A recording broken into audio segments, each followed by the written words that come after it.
So, we have attached the syllabus.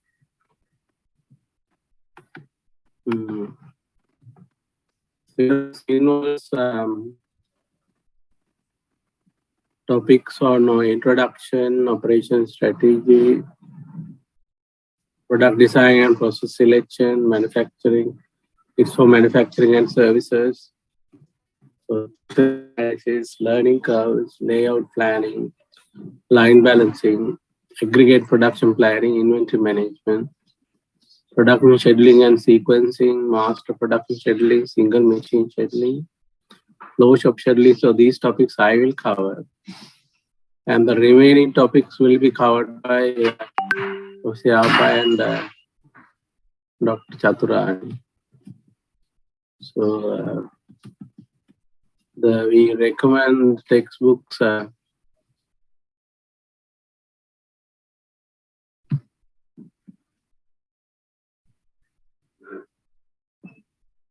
So for the assignment, so under normal circumstances, we had last year also, even with the pandemic, we gave individual project and group projects.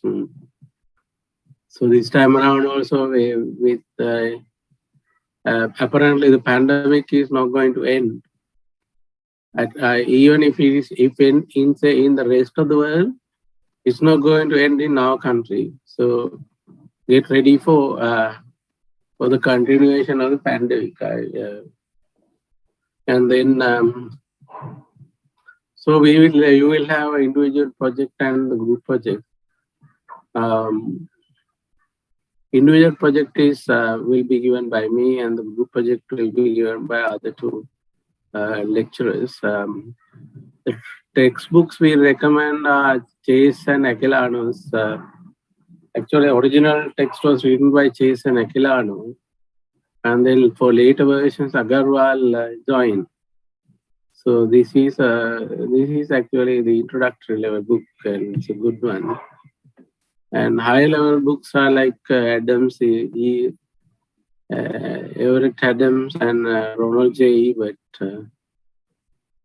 So their book is better one. And then for additional reading, you can use so this one, Kanawati, and then so there these books you can read for additional reading. Nowadays, you see, this is the information age. So in the information age, more or less everything is available. In the internet, if you log on to, even lectures are available. Introductory level, almost all lectures of the introductory level is available. So I think there is no short of material. So nowadays, actually, since the material is available, people are looking after intellectual capabilities. So intellectual capability is what matters these days, because the materials are available. So that is the current situation. Then I'm going to stop sharing this. We'll go to the lecture.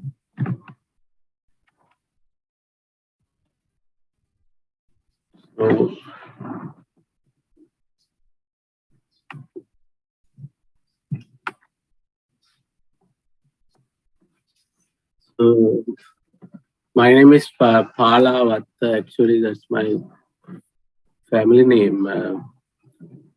So I'm attached to Department of Decision Sciences of our faculty.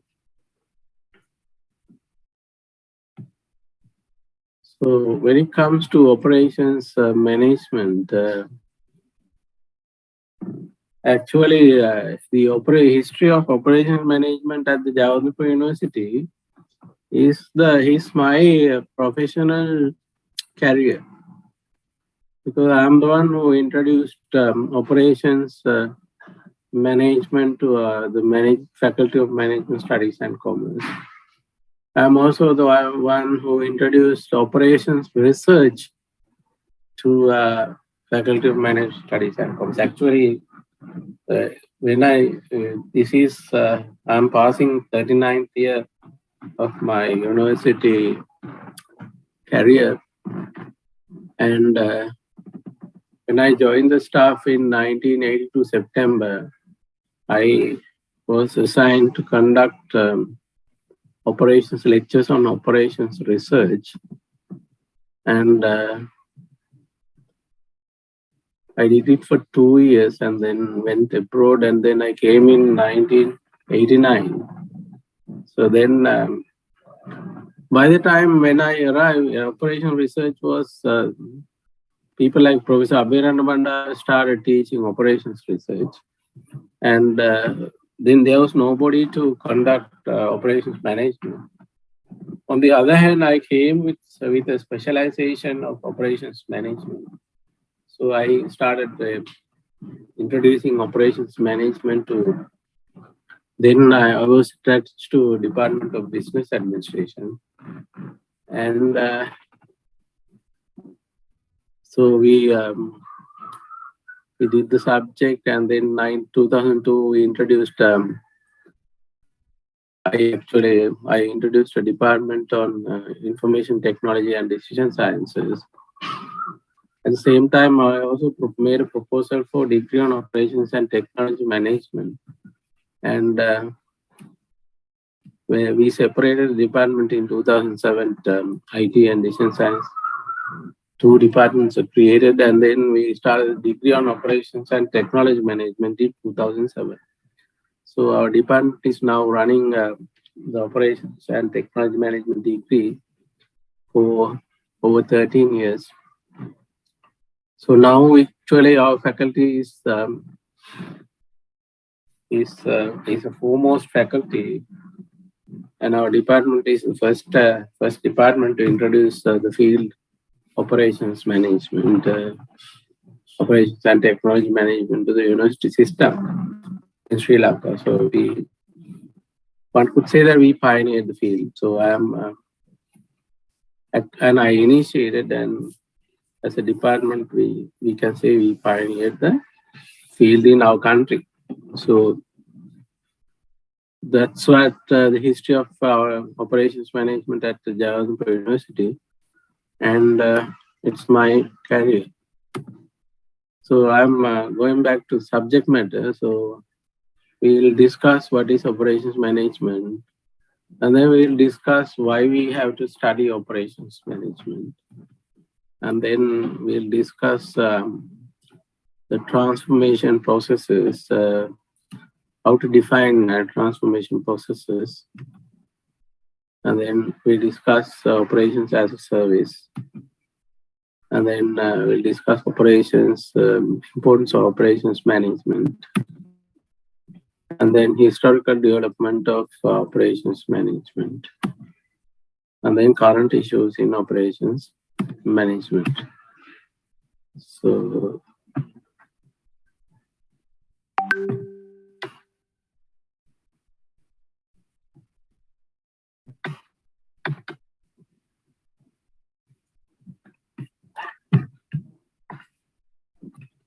if you go to the definition of operations management, so operation management is defined as the design, operation, maintenance, and improvement of the systems that create and deliver the firm's primary products and services. So actually operations management is responsible for managing from design to delivery of products and services. So stepwise, you have design. First thing is you have to design products and processes, and then you have to put them into action. So make it to operations, and then once the production is going on, so you need to pay attention to maintenance and also improvement, because without improvement, you will your production technology will become obsolete or sometime outdated, and the competitors will come out with better and more efficient, cheaper technologies. So improvement is very necessary. So this is the definition. So you see, we will need to remember design, operations, maintenance, and improvement of the system that create and deliver the firm's primary products and services. And then we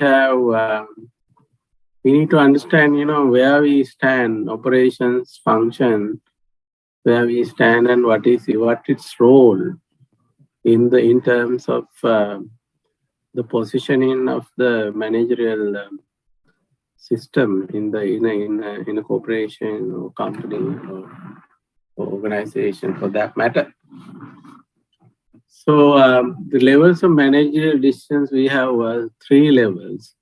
So strategic levels is more long-term decisions usually take several years. So when you say long-term, successful organizations normally look for a period over 20 years.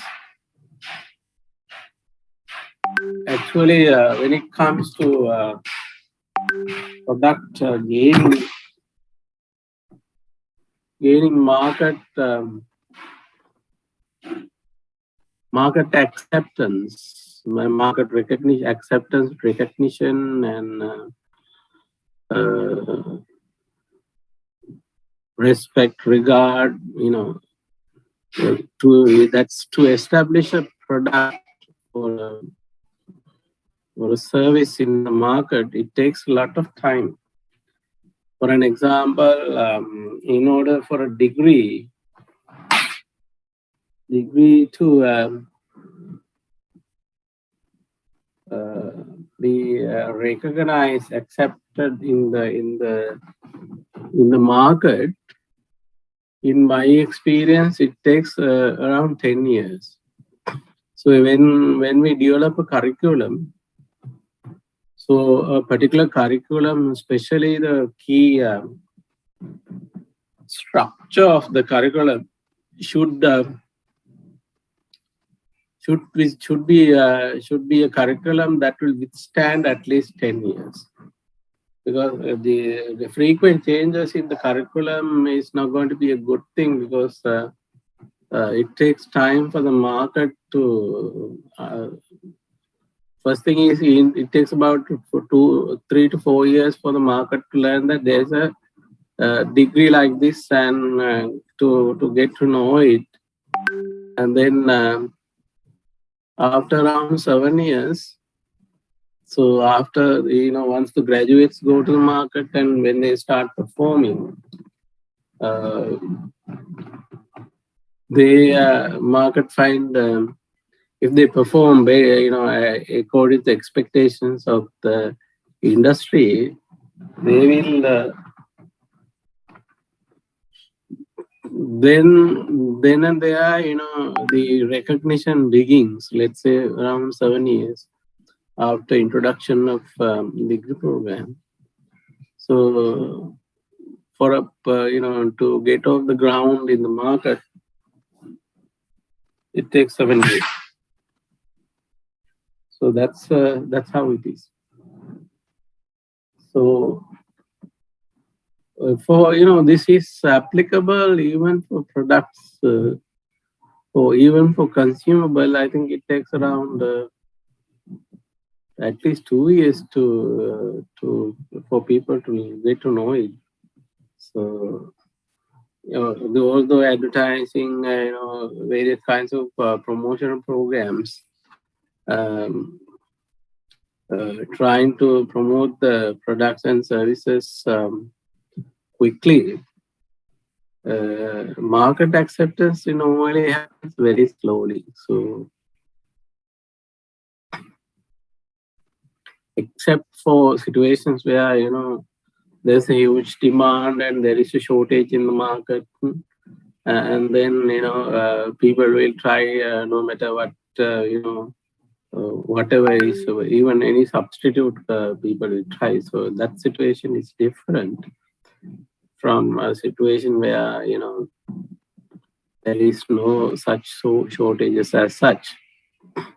And then the tactical level is intermediate term decisions, and then operational planning and control short term decisions. So operational planning, this is the shop floor level or factory floor level issues, and this is if you speak of management, this is middle management, this is top management, this is the low level management. It doesn't mean that this is not important. So, and then what are the strategic issues?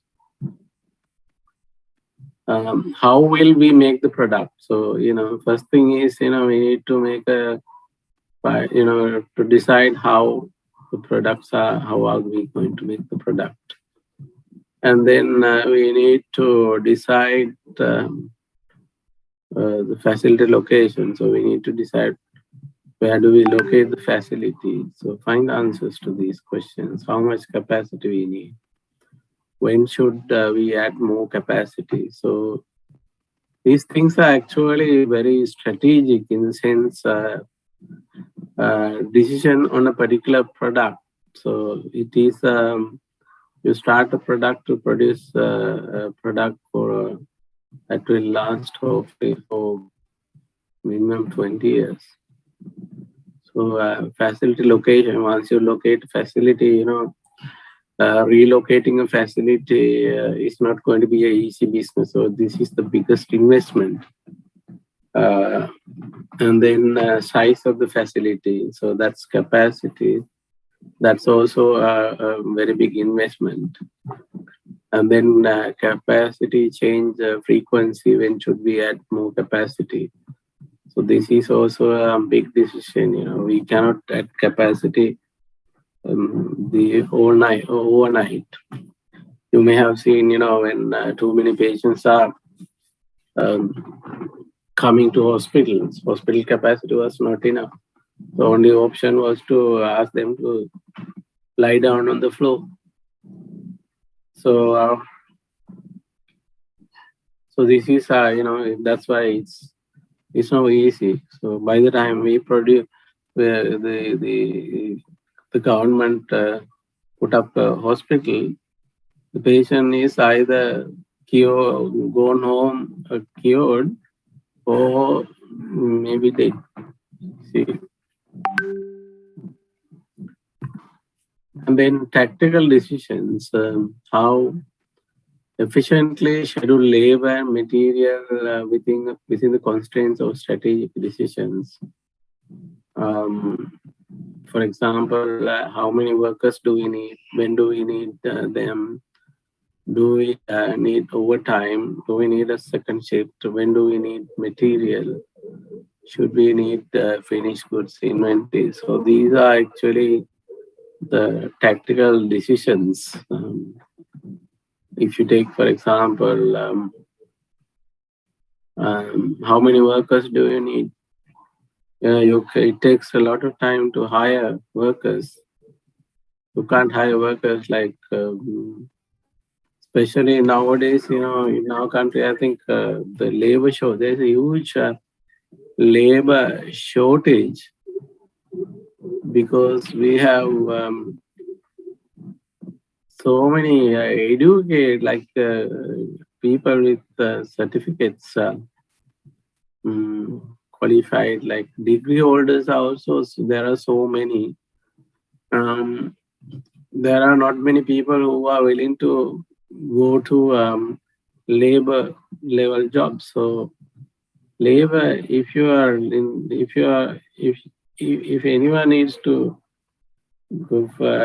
become a laborer, so it's kind of easy because it's there is that much demand in the industry. But the problem is there is a shortage of labor force. Actually, for this, the whole education system in the country is responsible. Mm.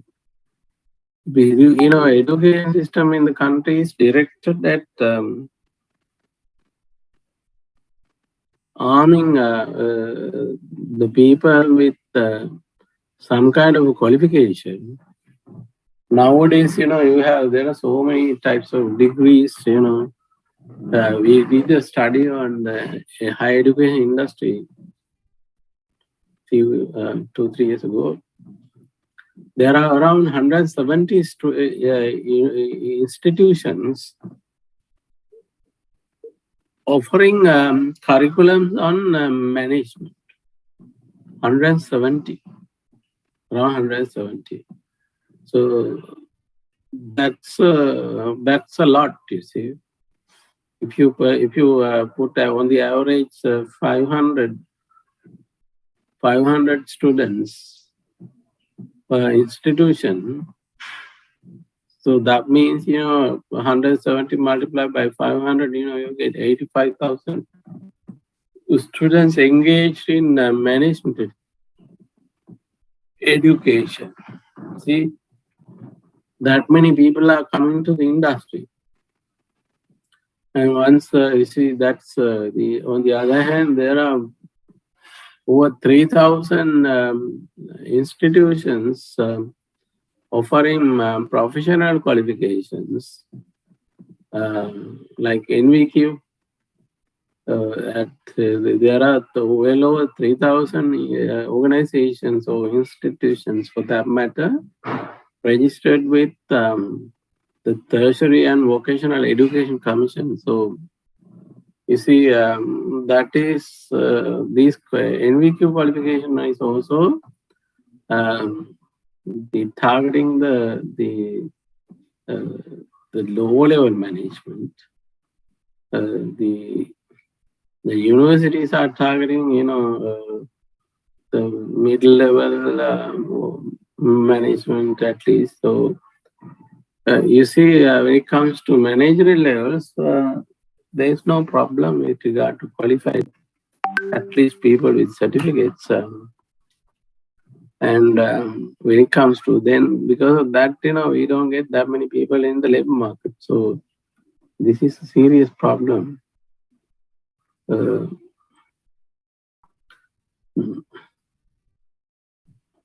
So let's say take another one, for example, when do we need material? You see, when you place an order, how long it takes for the material to arrive. So in the most efficient sense, it will take 2 weeks. Otherwise, no, it will take 2, 3, at least more than a month. So you see, it's not going to be, finding material, it takes time. So you see. And then we have to ask the question, why study operations management?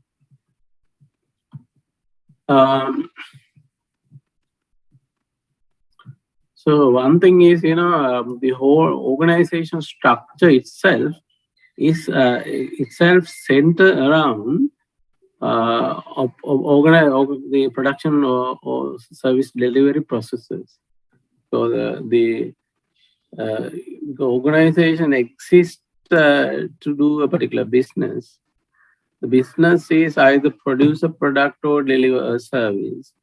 And then the very steps of producing a product is related to the organization structure. And the very steps of delivering a service is related to the organization structure of the service organization. So it gives the beginning.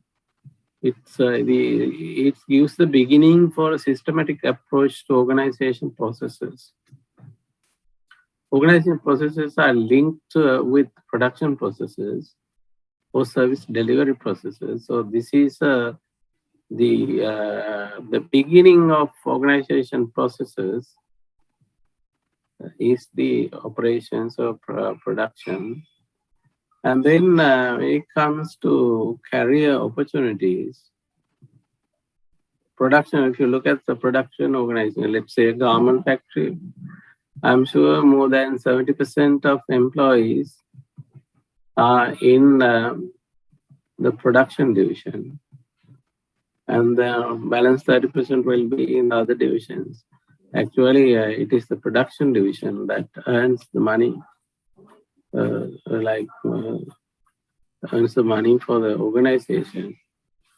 All the other divisions like IT, HR, finance, accounting, all these divisions have to live on, the selling income, live on the income they earn through selling products and services produced in by operations or production division.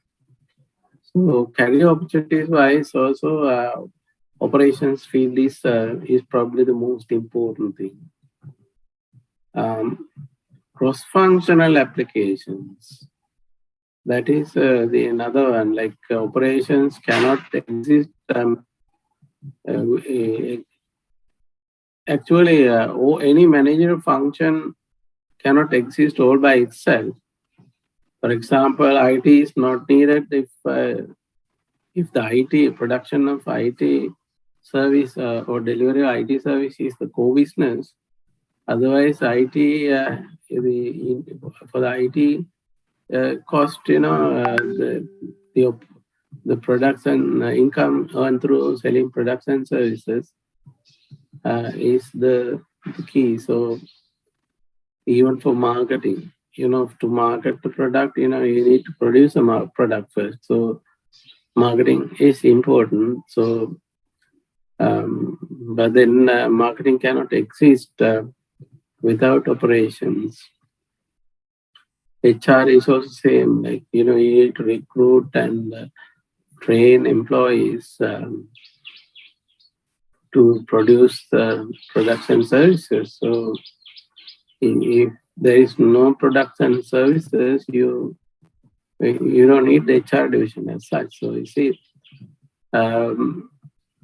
but then again, in order for operations to function properly, we need to pay attention to HR, marketing, accounting, IT,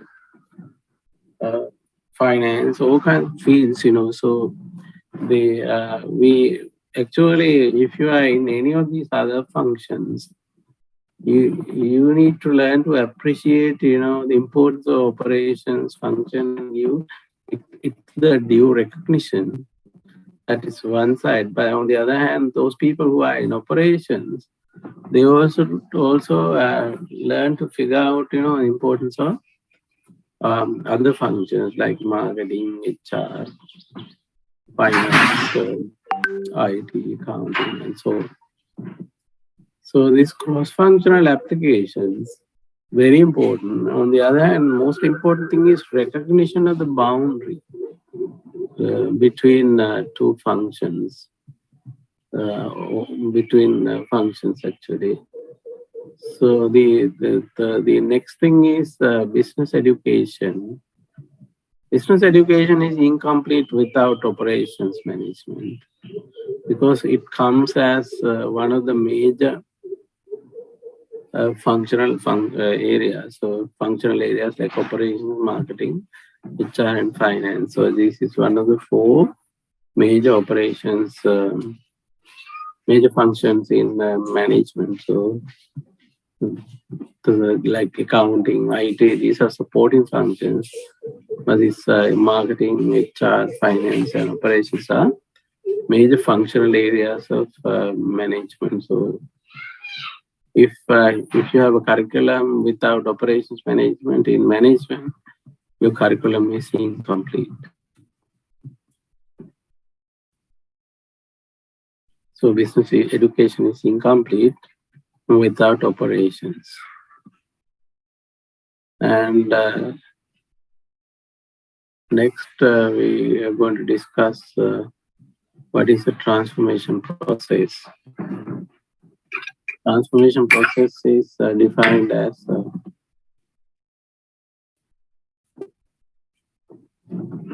user of resources to transfer inputs into some desired output. So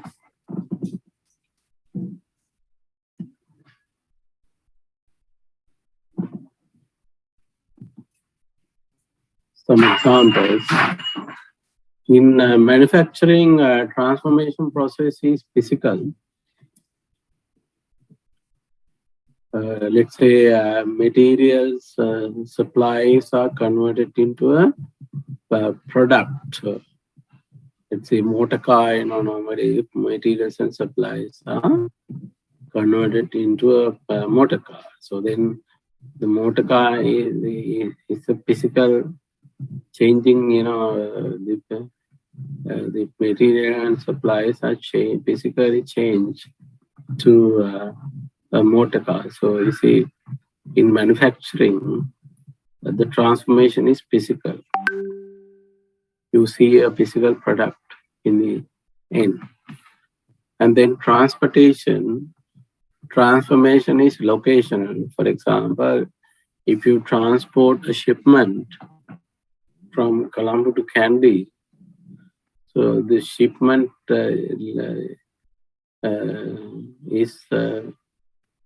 is only location change. So transformation is locational. And then retailing.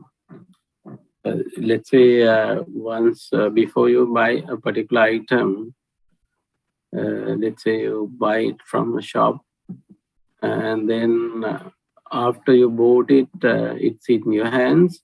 Before you bought it, it's in the hand.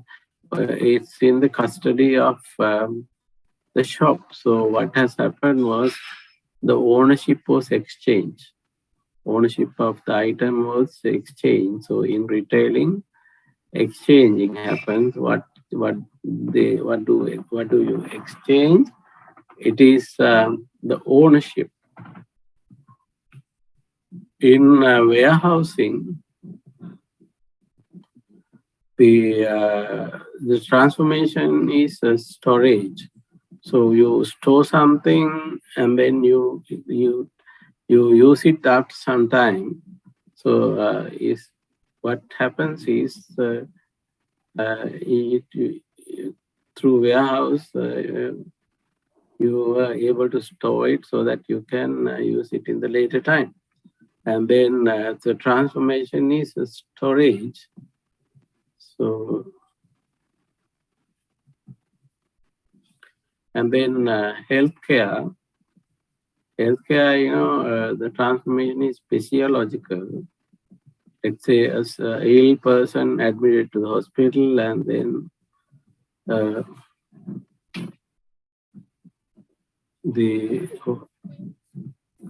if the person is cured, he will be transformed into a healthy person.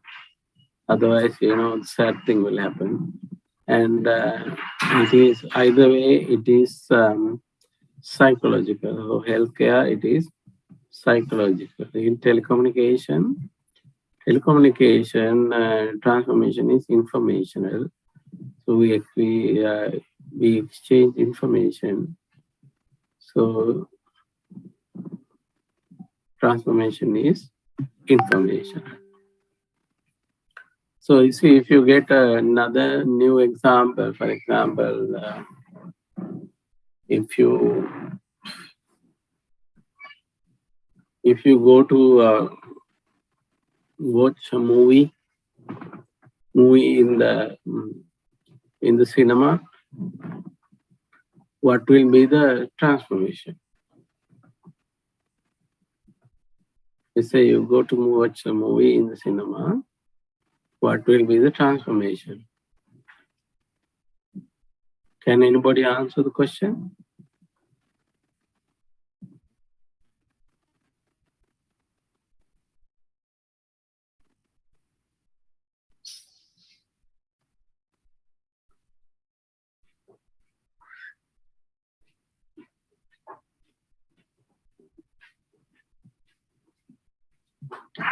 Any answer?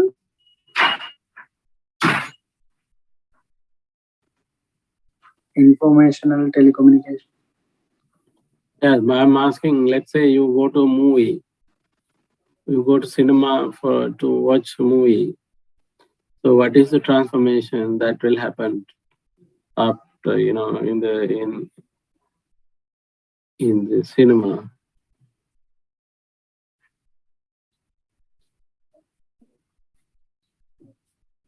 You go to watch a movie in the cinema and then you come back. What will be the transformation?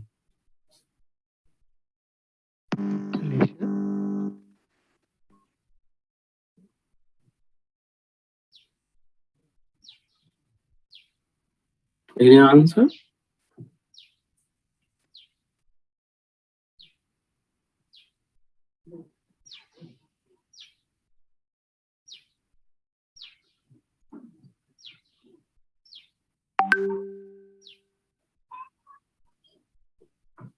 So the answer is actually attitudinal. So once you go to the cinema and watch a movie, you will have some.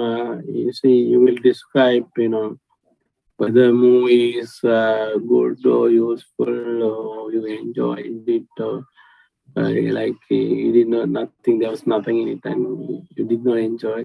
So like that, some various kinds of comments will be there. So when you put all of them together, it's attitude. So then, what is a service and what is a good? If you drop it on your foot, it won't hurt you. You see, the question is it a good or service? Actually, the answer is it is a service because services are basically the main characteristic of services that differentiate from good is goods are physical and services are physical and tangibles. Services are basically intangible. So answer is service. And then services never include goods and goods never include services. Question is whether it's true or false. And the answer is it's false because there are no such things as pure goods or pure services. All goods include some kind of a service, for example, after sales service.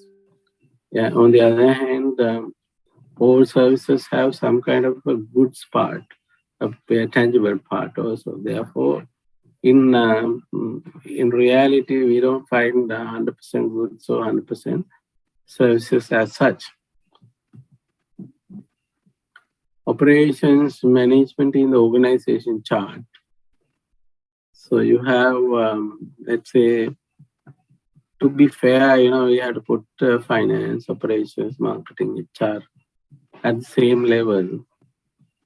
And then, we come down to, so who will head the operations? So plant manager, factory manager, operations manager, direct operations, people holding such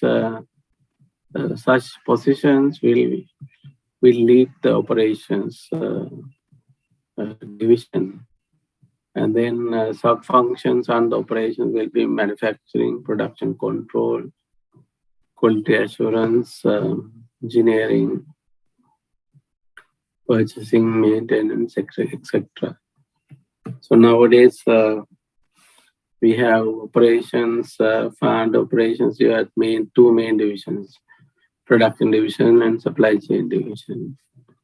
Production division is mainly responsible for producing the products and maintaining quality. And then supply chain division will be responsible for purchasing, planning, production planning, purchasing, logistic, sales, and warehousing. So this say now the current organization's structure. lies. It also depends on from organization to organization. Some organization like Fonterra, for example, they when you say head of supply chain, it's more like closer to CEO of the company. On the other hand, in another company, head of supply chain is it's a little above the middle management and in the lower rank of the top management. So it depends on the kind of organization structure.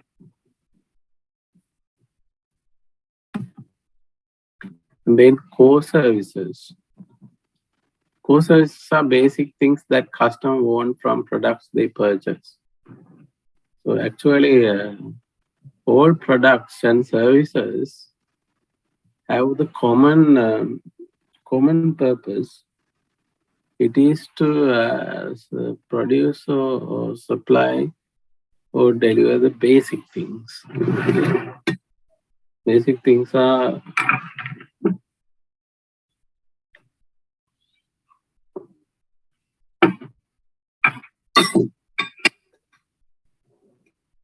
let's say, for example, take two management faculties, Colombo management faculty and Jawaharlal management faculty. What is the core service? That is to offer knowledge on management knowledge to students. So that is to provide, core services, provision of management education. That is the core service. So normally, core service performance objectives. We highlight 4 objectives: quality, speed, price, or cost, flexibility. So these are some of the key performance objectives.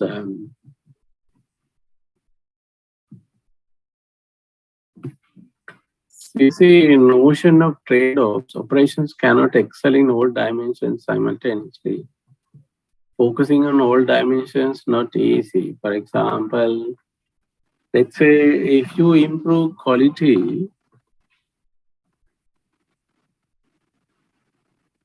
can you reduce the quality, the price as such? Let's say in order to improve the quality, you need to use better material. So better material is expensive. Let's say a motor car that you see sometime back, some companies used to produce motor cars using our engine was a nickel engine. Nickel engine is not going to the wearing of the engine wear is very low. So such a car normally you can easily use for 100 years. So compared to a steel engine. So you see, and then the material is more expensive than the steel. So the quality goes up, but at the same time, price go up.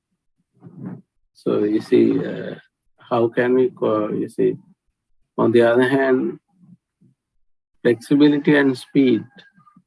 So when you increase the speed of production, let's say production efficiency, and then you may have to compromise flexibility. So if you are producing only one brand, then your speed is high. But then if you are producing a number of brands, you'll have to switch the production facility between brands. By doing so, you When you do that, your flexibility increases, but at the same time, the speed goes down. So you see, these things, you cannot excel if you cannot excel in all four dimensions at once, at the same time. So that's why we need to be practical and find a way that is more appropriate. For example, concept, that was introduced by Skinner, the plant within plant, is one way. The concept is that, we, let's say, let's say you have two divisions. Take, for example, operations division has two departments.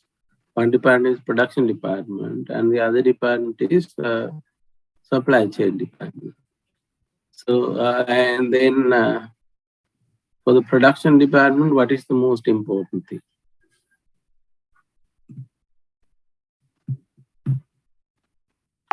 Actually, production department, so one of the most important thing is cost reduction.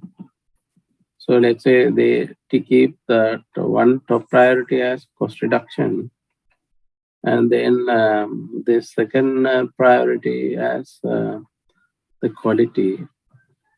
So subject to a particular production cost level, so you try to improve your cost as much as possible. Sorry, quality as much as possible. That's one way of doing it. Other way, subject to a given quality level, you try to reduce the cost. So these are the some of the objectives. Normally, when you select objective, you need to select. If you select many objectives at the same time, you will not achieve any of them. So normally, practical is to select one or maximum two objectives at the same time. On the other hand, supply chain department, for example, logistics, most important thing is on-time delivery. So you see, speed is the most important thing. Purchasing, so you see, purchasing, I think the one thing is order placement and then flexibility. Flexibility and speed are important, but then you need to select priority accordingly. So like that, the priorities in the supply chain department is different from production, and then you can select different priorities for different divisions. So this is the approach that the Skinner highlights as plant within plant. So different departments function as a different unit, so that they are more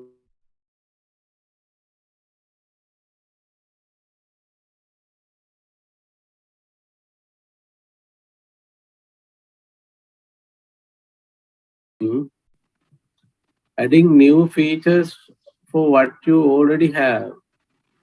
This has to be done actually carefully.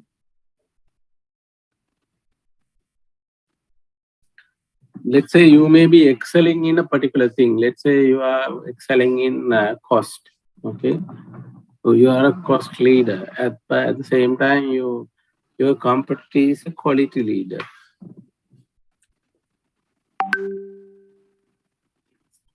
So then when you try to let's say if you think of gaining cost leader and quality leader at the same time, and then you'll have to straddle the quality on the cost.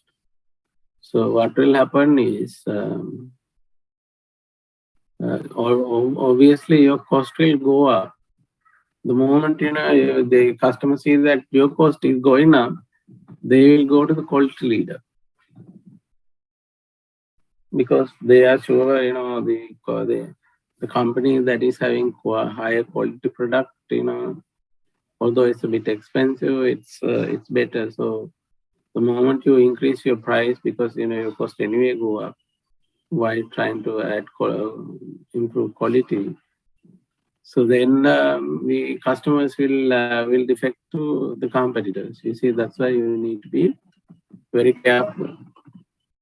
We have to be practical also. Like, for example, in our country, we saw that, few months ago, government is talking about, financial hub and all these things for port cities.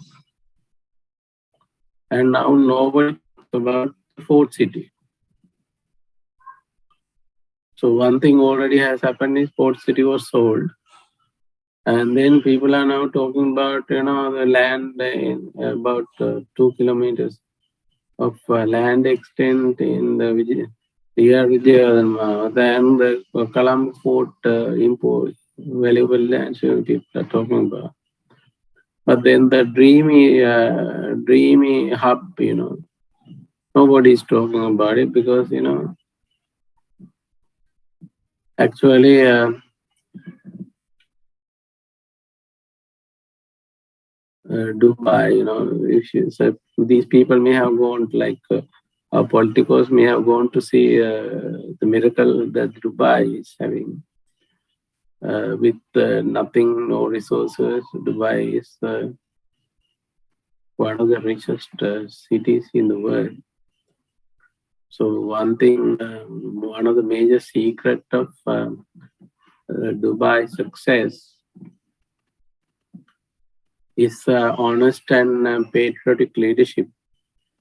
That is the top secret of the Dubai success. So that's number one.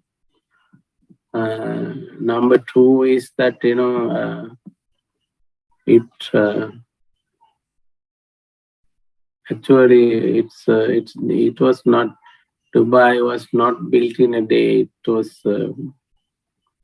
It was many years of effort. So many years of honest effort by the Dubai leadership. So that's how they became a success. So here actually in our country scenario, we don't feel, we don't know exactly what's happening because we are not the ruling people in the country. I'm not a ruling person, so I don't know exactly what's happening. But then what I feel by judging by the performance, we can see that how people are selling our land, and at the rate that the lands and properties are sold, we will have nothing left. We have that fear, of course. So that is a bad thing actually, to sell. If you look at people who sell their properties to live off, they become poor and poor and poor every day.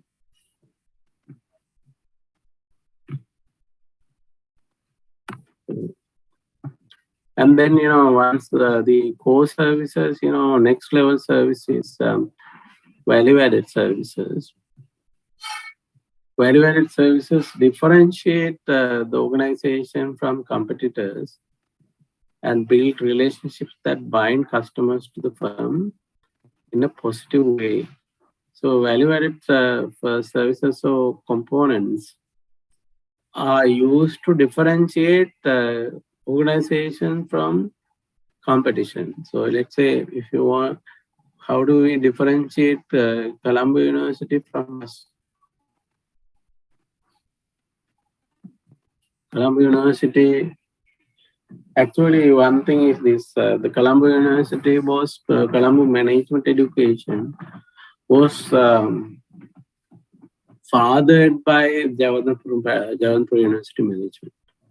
So we are the parents. Colombo is one of our children. So that's how we see it. So most of the people who founded the Colombo University are our students.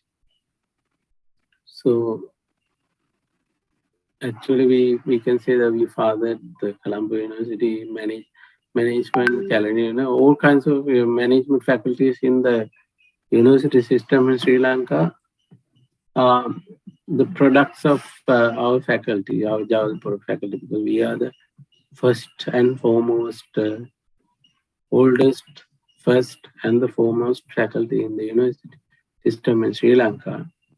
Therefore, we don't have any competition with Colombo University as such.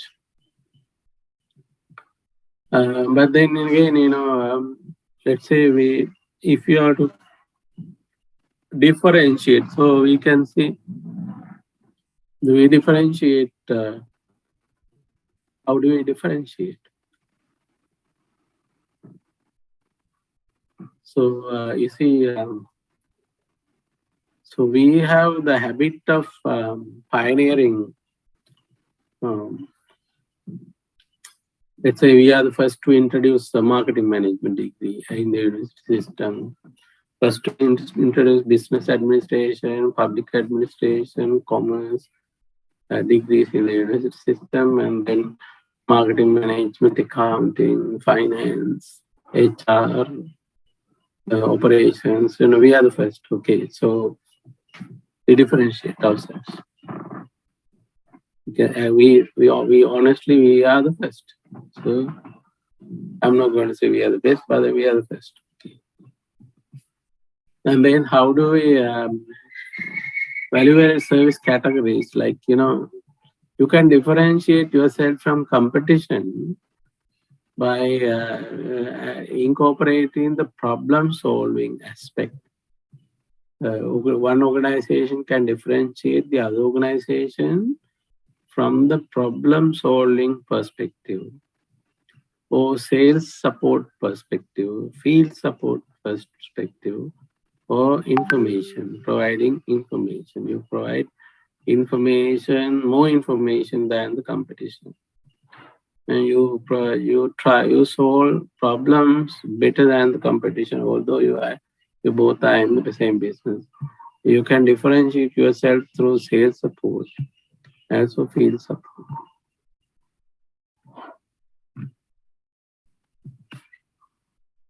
Importance of operations management. So these synergies must exist with other functional areas of the organization. That is to say that we need to work closely with the other functional areas, like I mentioned earlier.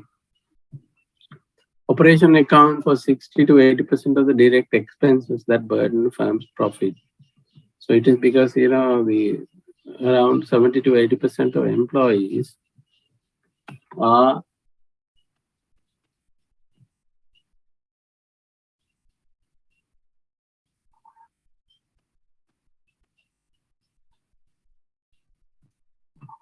notion of trade-off means, as example, we cannot achieve high quality and minimize cost at the same time. Yeah, that's what it is. I mentioned, high achievement of high quality. High quality is you need to use better material.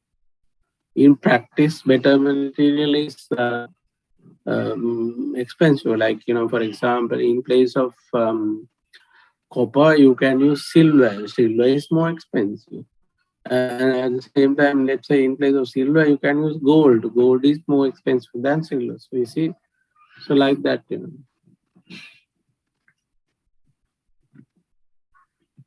But the thing is, the precision. When you use the same material, let's say you are using the same material. Let's say the material cost wise, you are equal to if you are using the same material, but then you use the precision. Precision wise, if you are better, then of course with you can while improving the quality, you can reduce the cost as well. So that's not what I mean. If you improve quality using the same material, So the material cost is same, material and supplies cost is same, but then you improve quality. Then of course, total production cost goes down. This is what, the Japanese, the Japanese JIT philosophy says.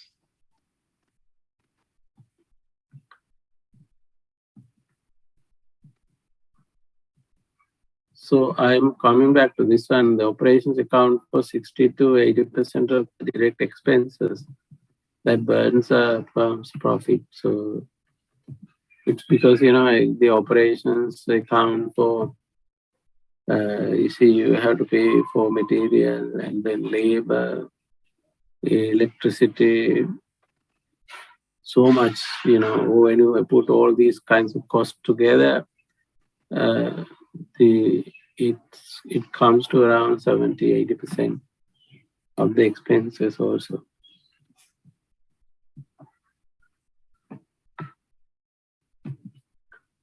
And then why is operations not perceived important? The many executives do not understand operations. Many have entered the organization from finance, marketing, or strategy. So this is true, especially for a country like ours. And operations is not glamorous. This is something, for example, a lot of people have come to business organizations studying, let's say, some people coming to companies, some people only have this CIMA, and then some people have marketing qualifications. And then some people enter jobs from marketing and then going back to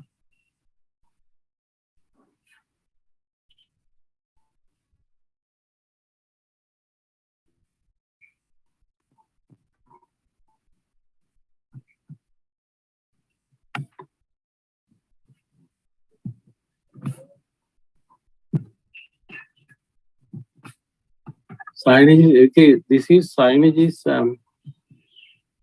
you see, this is about, you need to work closely with each other. So that's what signages must exist with other functional areas of the organization. That is operations, you need to work closely and cooperatively with other function, marketing, HR, and finance, and so on.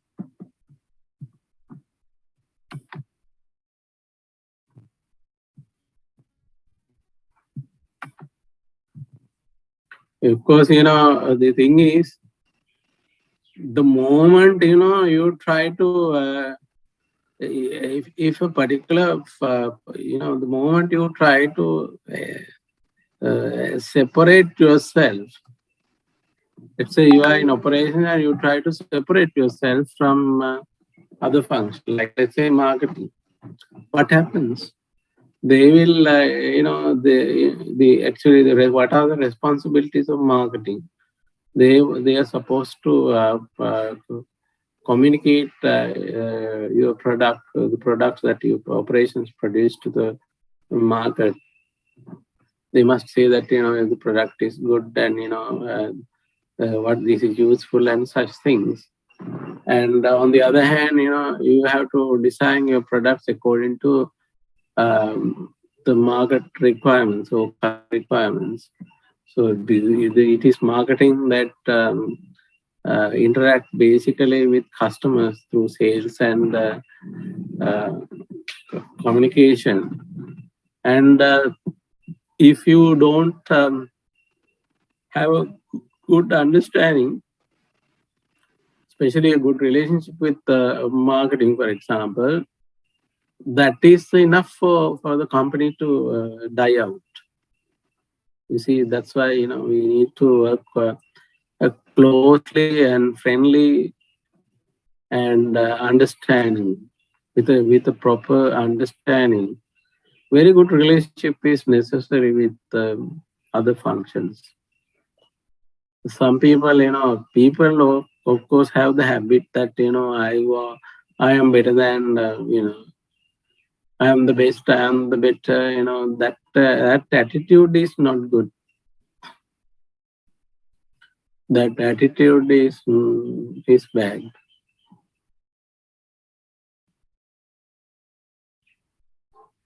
Today actually I got the message. This message is very interesting thing. Uh,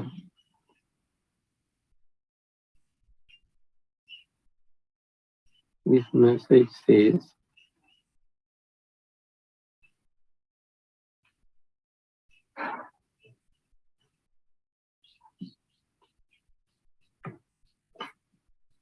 we were all humans until religion separated us, politics divided us, wealth classified us, race disconnected us. See, so this is the thing, separation, classification, division is going to end up with disconnection, no relationship, and that will be the downfall. You see, actually one of the root causes of downfall of organizations is that they don't like these functions, especially the management of these functions, so don't work closely with each other. Actually, it is these functional areas have been identified for the easy management of the organization, but everybody in the organization has one objective, that is to have a profitable, responsible organization. So this is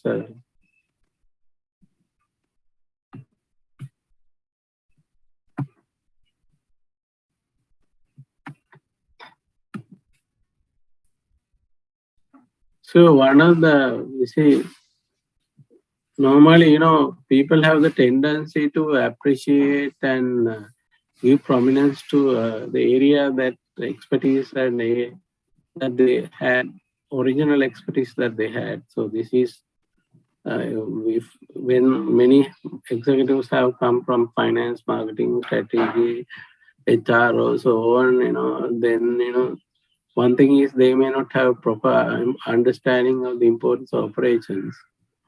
So that is one thing, and then they may lack the expertise to run efficient, effective production operation system.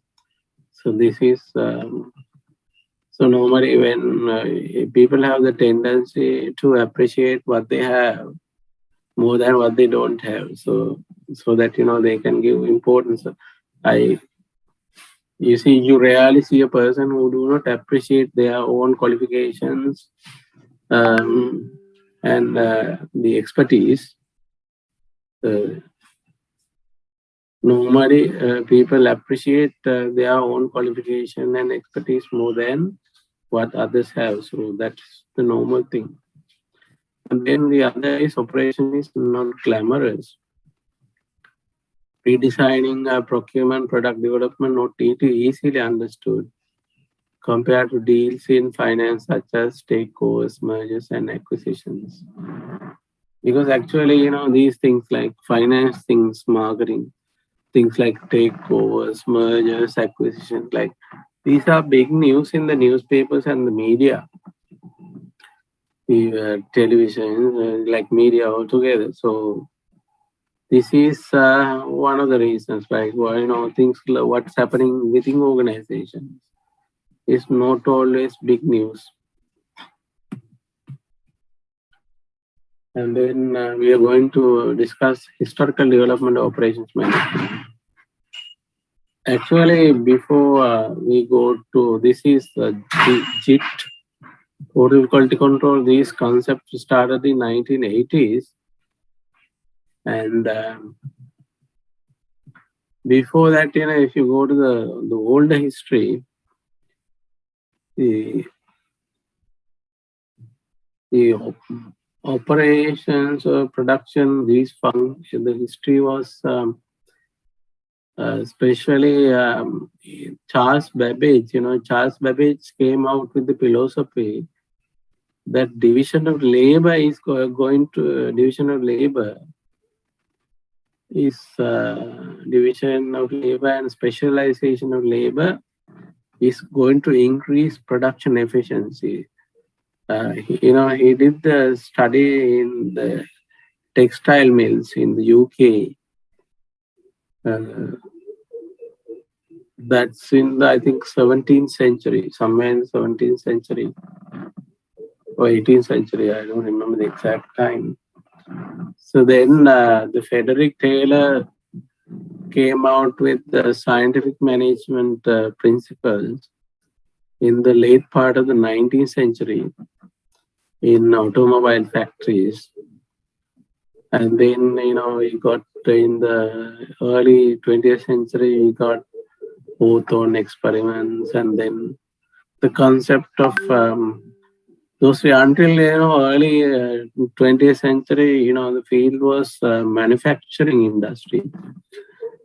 Because manufacturing industry came into prominence because of automobile industry. In automobile industry, what is happening is manufacturing. And then later in the first half of the 20th century, the chemical or petroleum refineries and such production technologies came. And when those were amalgamated into manufacturing, because it's continuous production, and then it was not manufacturing as such. Manufacturing's main function, main activity is assembly. But there's no assembly in chemical plants, no assembly in petroleum refineries as such. So in order to incorporate the production of chemicals and petroleum, the concept of production management came. That was in the, let's say, somewhere around 1930s.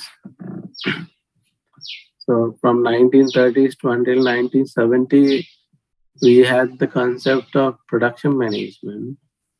Then in order to include services, because in the economic efficiency in the manufacturing sector and agricultural sector,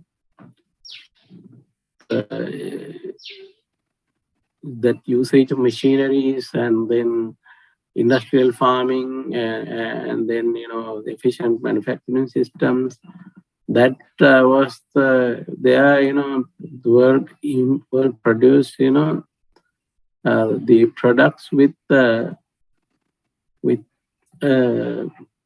lesser effort compared to early periods. So there was time left for people, so that the service sectors began, fast development of service sectors began.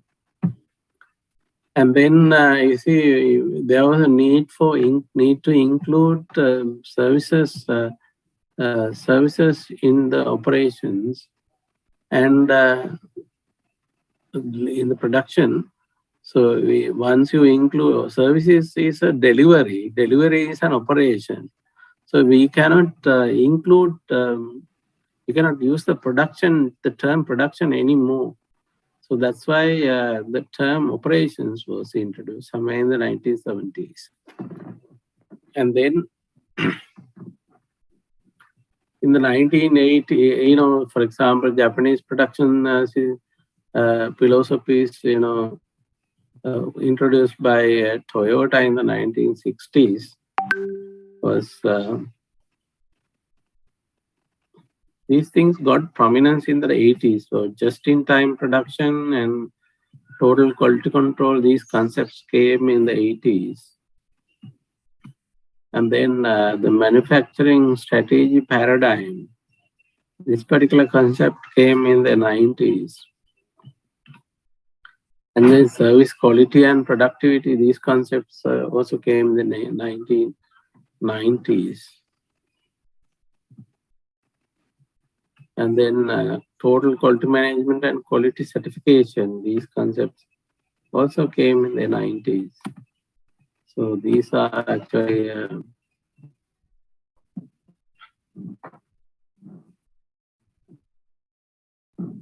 so the manufacturing strategy paradigm. So it is not possible to focus on all aspects. So consider trades-off between factory focus and manufacturing trade-offs. So develop focus strategy, focus factory that performs limited set of tasks extremely well. So actually, the concept, the plant within plant concept that we discussed earlier is one example of the implementation of manufacturing strategy paradigm.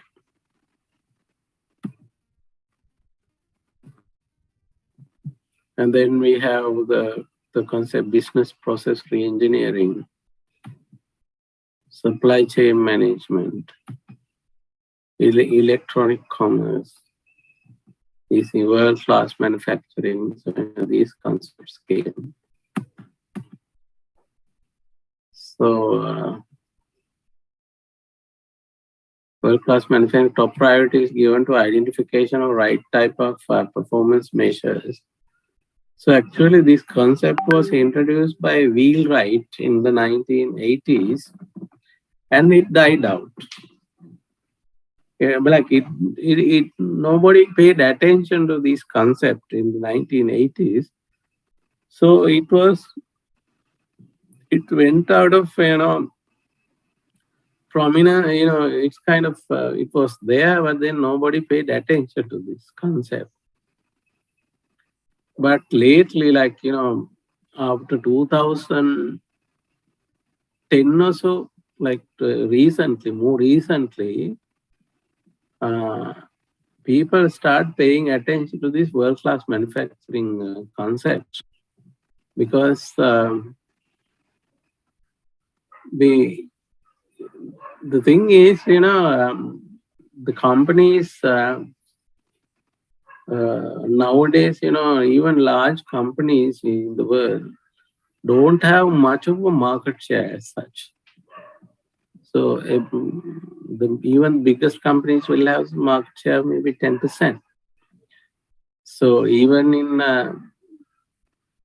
if you take, for example, our country, let's say banking industry, in let's say in 1970s, 80% of the market share was in the hands of the Bank of Ceylon. Now I think the market share Bank of Ceylon or maybe around 25% range.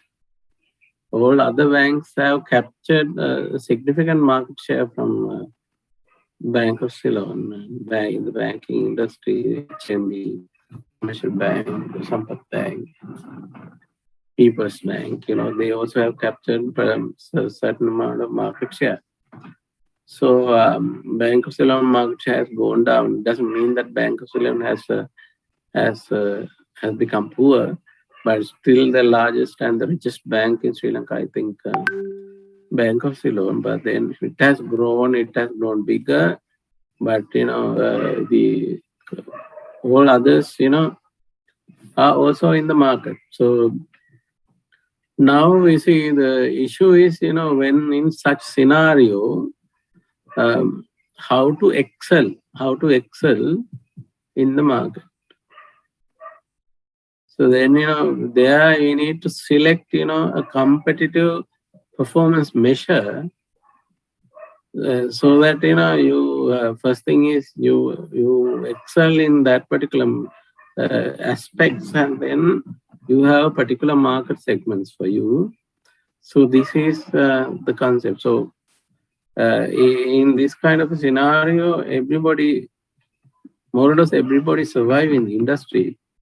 At the same time, industry expands, industry develops, but everybody is doing well. So that kind of a thing, practical thing, is what we're looking at through world-class manufacturing. So identification of right type of performance measures. So let's say you need to, for a particular period, you need to identify the proper performance measure. For an example, let's say,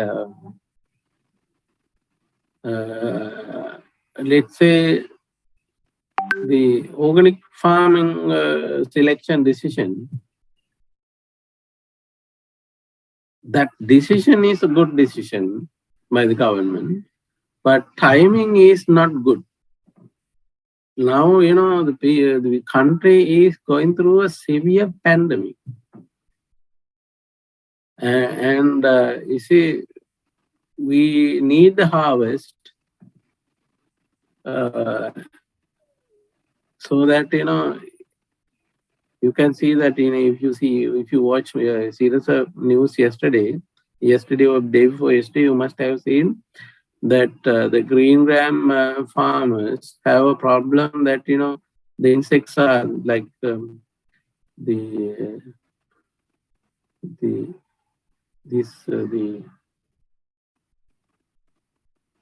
insects are eating, pests are eating the crop. You see, this is a serious problem. But then, preparation of the ecosystem, it has been done gradually. So maybe we should have done it like stepwise. Let's say we do it for a particular region, and then after success of that region, go back to the next region, and so on. So that, it's kind of a 10-year effort. So actually, it was well written in the current government's election manifesto, but then suddenly, don't know for what reason, they took the decision, and so it was not a correct decision, correct timing. Decision was right, but not correct timing. So we should have like this period. We shouldn't have gone for all out thing, but then we could have gone through step by step, so that, maybe region by region, and then giving some kind of encouragement to those people, those who are into organic farming. Only thing is, one of the problems in this country is people are not just the politicians, people are also generally dishonest. So that, they do they will produce fertilizer and pesticide using products, and then they will say, okay, we use the organic farming. That way, they will try to cheat the customers. So these kind of things are possible, but then we need the harvest. Harvest is very important, especially during the pandemic. So, like selection of the right measure, right time, these things are quite important. So then, what are the aims of world-class manufacturing? Produce products with high quality. So this is one of the aims. Products at competitive prices. So products with several enhanced features. Products with several enhanced features. Products in wider variety. Products delivered with shorter lead times. Product delivered on time. Flexibility in fulfilling products' demands. So these are aims. Important notes on our first-class manufacturing. All these performance measures are external to manufacturing system. Companies must set up their performance measures in these lines. High level of customer acceptance is the key. Manufacturing system with superior performance measurement system wins the competition. So I'm going to give you a break. So we'll have a break, and after the break, we'll start with the current issues in operations management. Okay, see you. See you around 3 o'clock.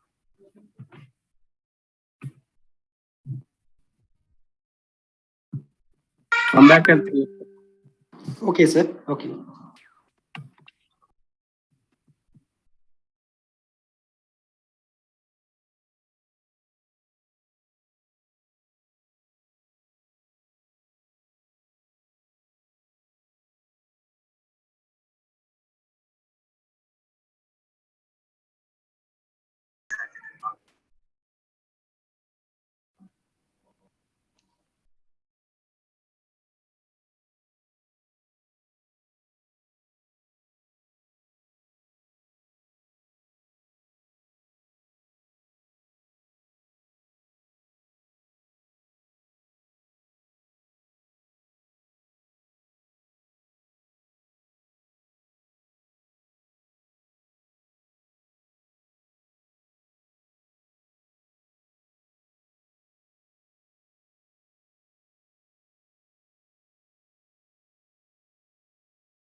Okay, are you back? Yes, sir. Yes.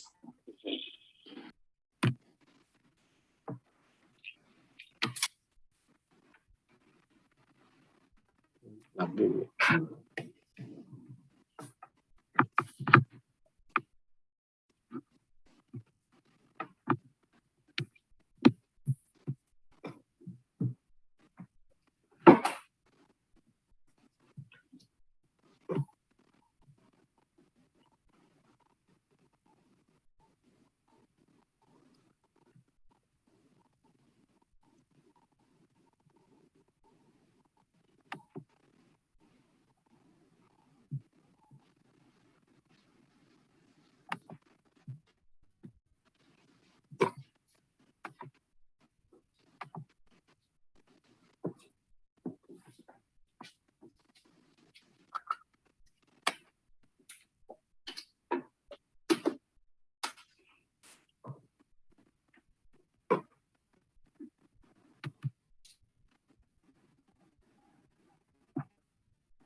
See, all these performance measures are external to manufacturing system.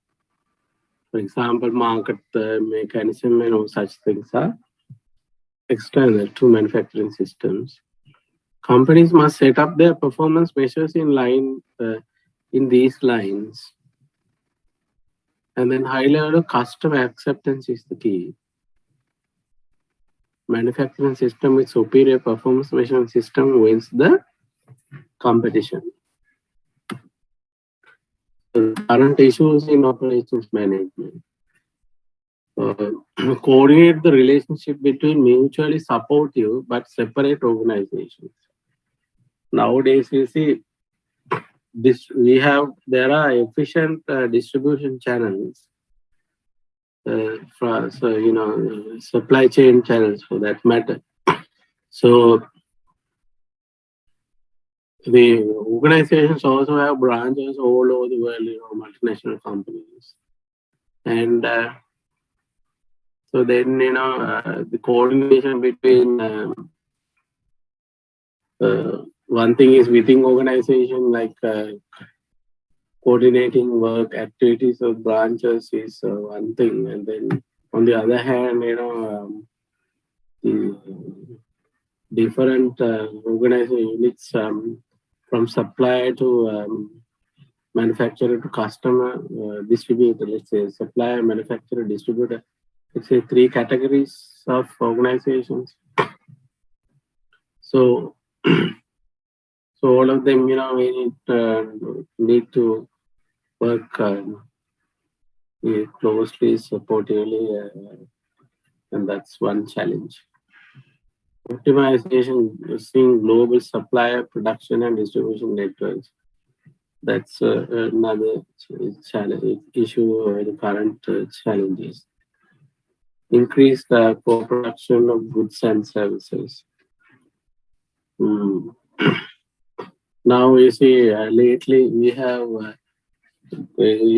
goods including customer service and other service aspects into goods. They are becoming they are going in the direction of services. On the other hand, services, by adding tangible features, coming in the direction of goods. So this is in this scenario,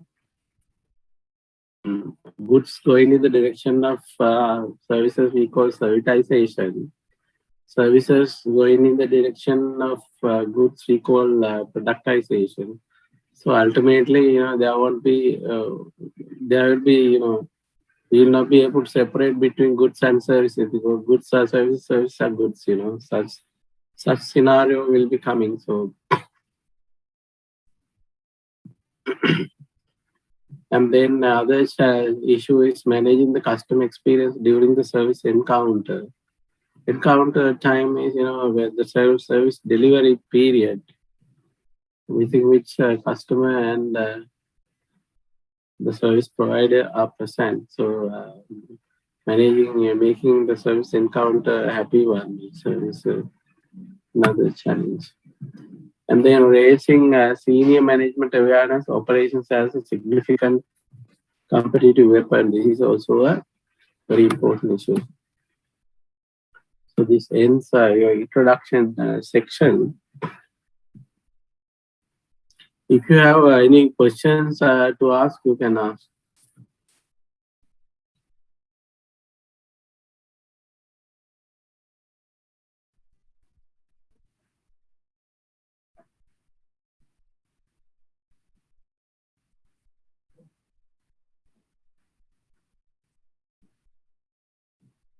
Any questions? Because I'm going to operations.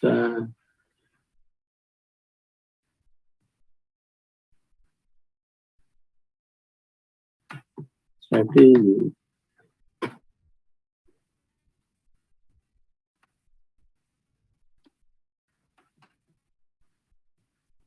Operations, strategy, and competitiveness.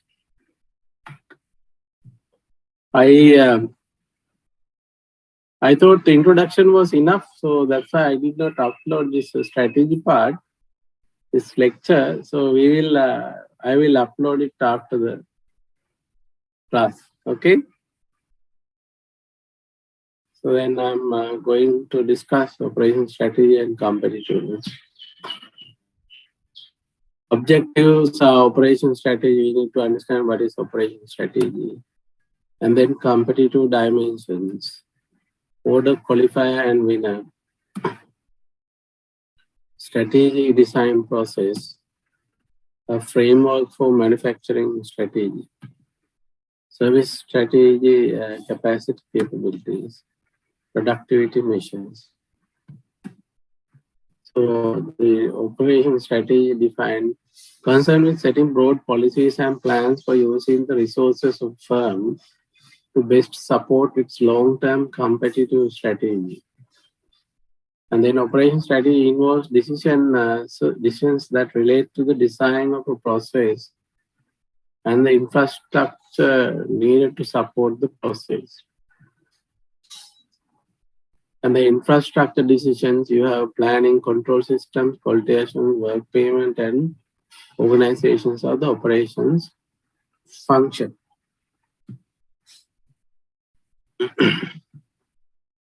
So if you look at the strategy process, let's say the customer needs,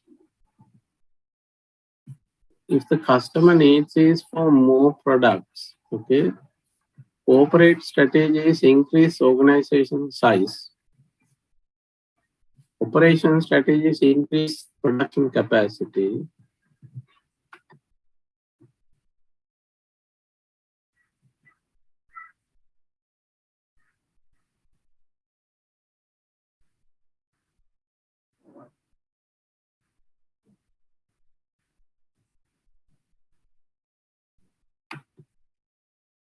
Course description, like syllabus was uploaded. It must be there in the LMS. And then decisions. Decision on process and infrastructure is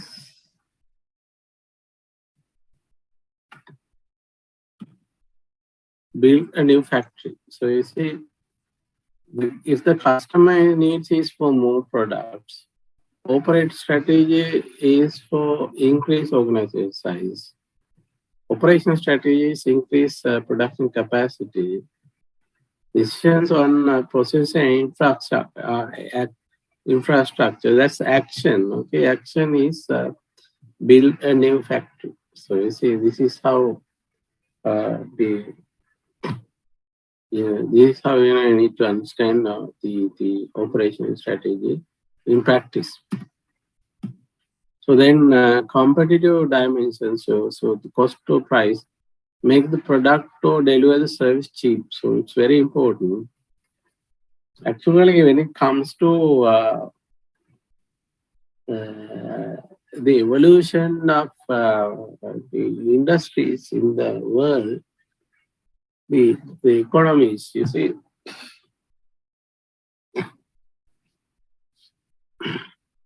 let's say after the Second World War, Second World War ended in 1945. Then after that, the richest, before the World War, the richest the country in the world was UK. After the World War, the USA became the richest country in the world because they supplied the military armory to European nations. So by doing so, they got a lot of wealth. Because of that wealth, the USA became the richest in the world. And let's say until 1980, the Western economies dominated the manufacturing and production of goods and services. So the richest countries in the world was Europe and USA. And you see Japan. So then you see Japan, introduced their products cheaper.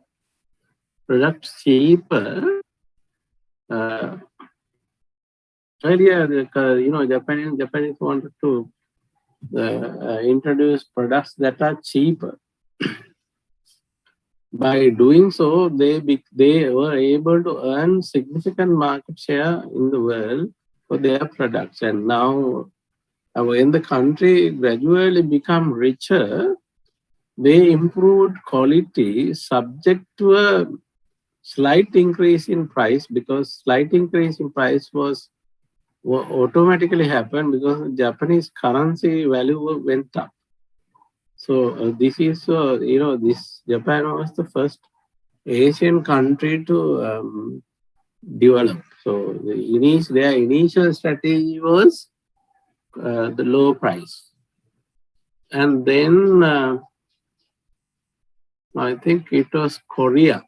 When Japan was more or less rich, Korea followed the same approach, and Korea also became richer.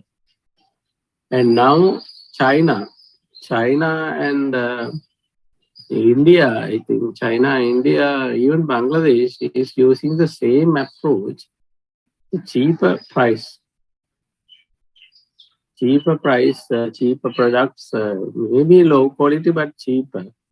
So especially during an economic recession like today, cheaper products attracts the market. So you see, that's how very fast, China is becoming rich. So this, so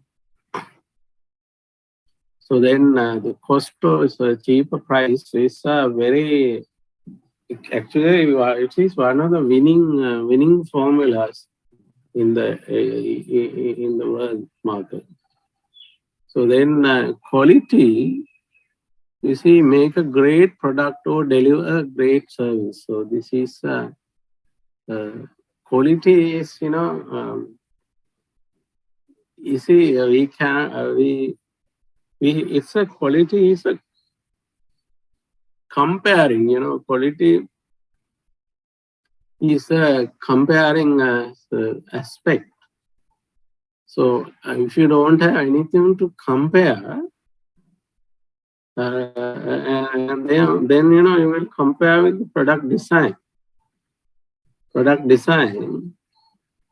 So actually, internally in the manufacturing or production, the quality is determined by conformance to the design. The products that are produced, we check whether it's conform to the product design. Externally, the products are, different products are compared with each other. So in the market, the product which has the highest quality is branded as, the best quality and so on. This quality is actually a relative concept. And people are also like, nobody is permanently satisfied. The moment they see a better product, they will switch to that one. Better when quality, superior quality product, so they switch to that one. And that will be the benchmark for everyone else with regard to quality. So make a product or deliver great service. So when you say that the better service or better product in the market, better than everything else, you need to, that's what the quality is all about. Actually, the concept of quality, people, all kinds of definitions that have been given for quality. There's a problem with regard to definition of quality also. That everybody wants quality, but everybody feels quality, but nobody understands how to explain quality. So that is one of the serious problems with regard to quality. So people are talking about quality, but then nobody knows what exactly quality is. And then delivery speed, make the product to deliver the service quickly. And then delivery reliability, that is on-time delivery. Deliver it when promised. Coping with changes in demand. When the demand goes up, you have to increase the production volume, and when the demand goes down, you decrease the production volume. So then when changes in demand is encountered, you need to change the production volumes.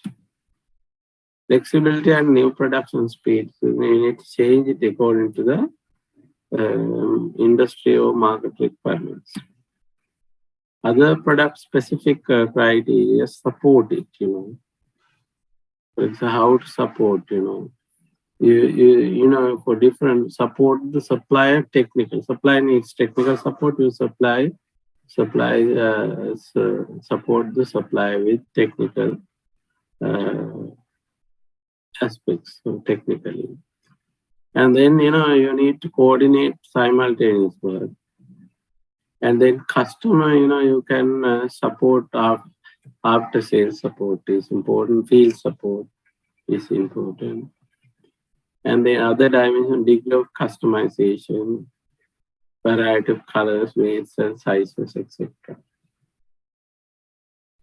You see, customization is this the provision of a particular product with particular quality for all customers in a particular market segment is called customization. Personalization is the highest level. There we provide the product or service for individual customer requirements. So that is personalization or individualization.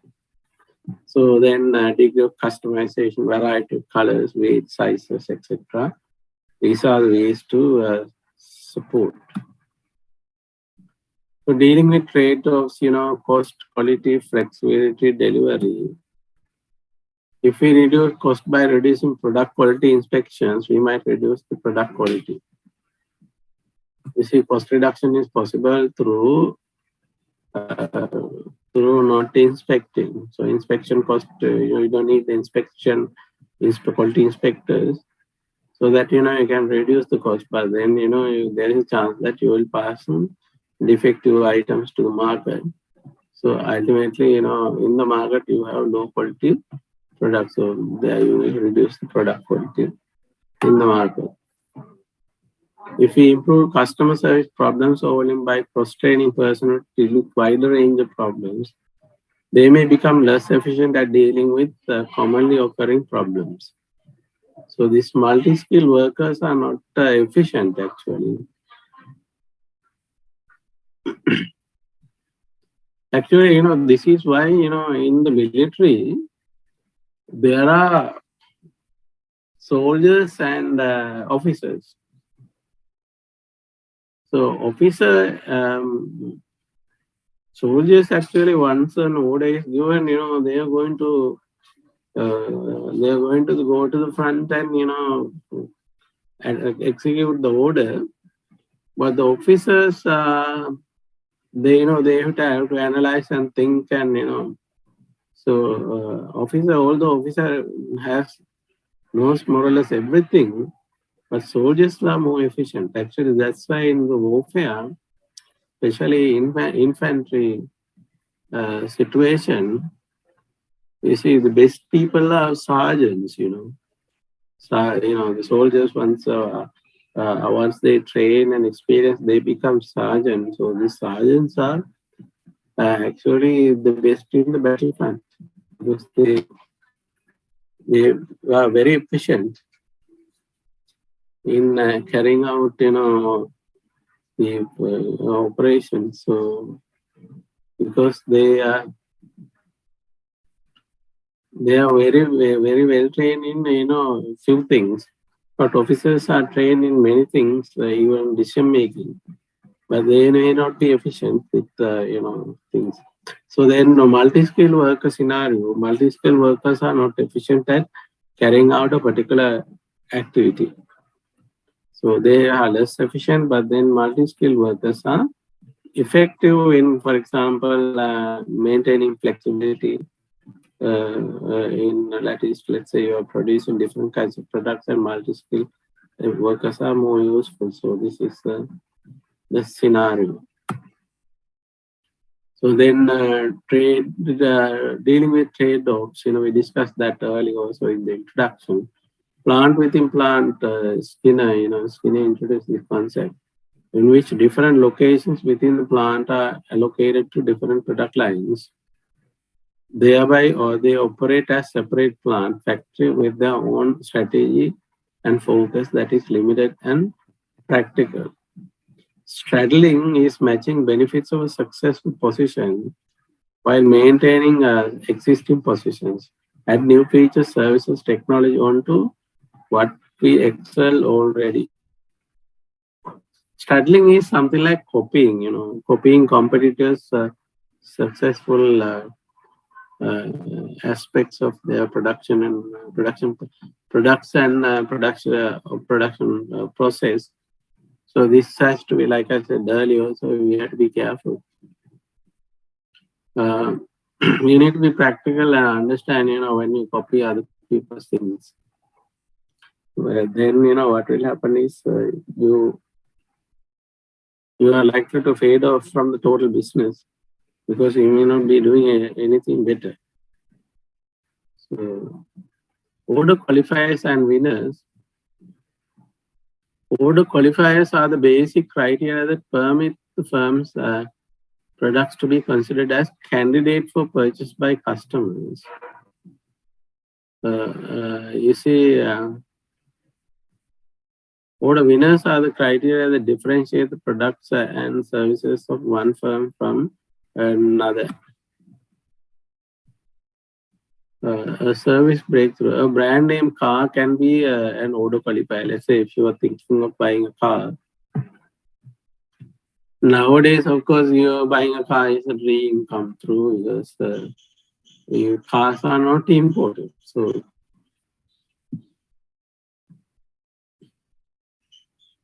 but then there are so many cars available in the market. So the existing car prices have gone up a lot. So then you see what happens is every day the same car, sold is adding 5,000 rupees, and then they're selling like maybe 5,000, 500,000 or something. One seller is adding 500,000, and next seller is adding another 500,000, and so on. When the same car is sold 10 times, its price is going to be huge. So you see, any brand name car.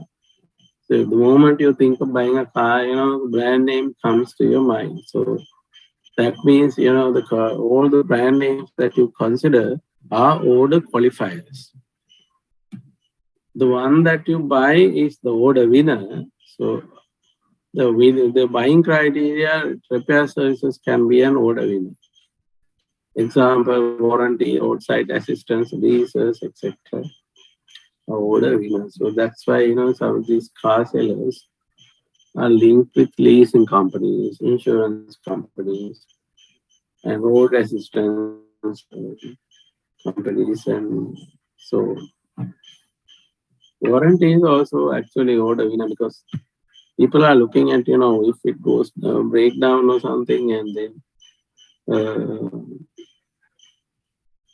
warranty is there's a difference between guarantee and warranty. Guarantee is that if the product some rather fail, then the seller is bound to give you a new item, new product, the same kind, the new one. And warranty is like if the product that you buy fail, they will do the repairs and give it to you. In reality, they will replace it with the new item. Strategy design process, strategy map, Norton and Kaplan, I think. So the financial perspective, improve shareholder value.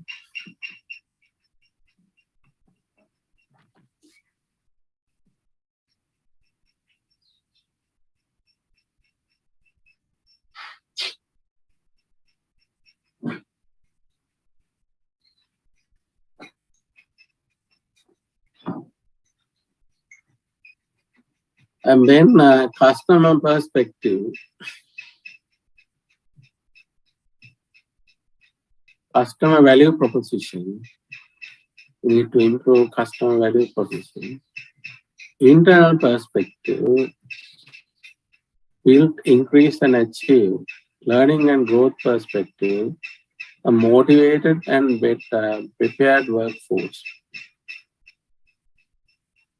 And Kaplan and Norton generic strategy map. The Kaplan and Norton generic strategy map under the financial perspective. The productivity strategy is generally made up of from two components. Improve cost structure, lower direct and indirect costs. Increase asset utilization, reduce working and fixed capital. In ordinary Kaplan strategy map, where the financial perspective, the revenue growth strategy is generally made up of from two components. Franchise, develop new sources of revenue. Increase customer value, work with existing customers to expand relationships with the company, because existing customers are cheaper. So if you improve cheaper, then new customers attracted through advertising and promotions. So improving and expanding improving existing customers, working with like upgrading customers, to higher levels like advocates and so on, so that you will increase business. That is cheaper, and also it's going to be very valuable in the sense they will give a free promotion to your product and services. So,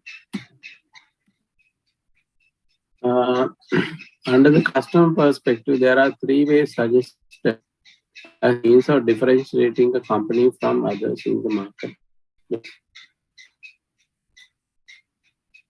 See, product leadership. Product leaders are, the product leadership leaders are cost leader, and also he holds the biggest distribution channel, and also they are very strong, financially strong company. So, and then customer intimacy. Um, Having a very friendly and understanding close relationship with customers is what we call customer intimacy. And then operational excellence. This is operational excellence is you see,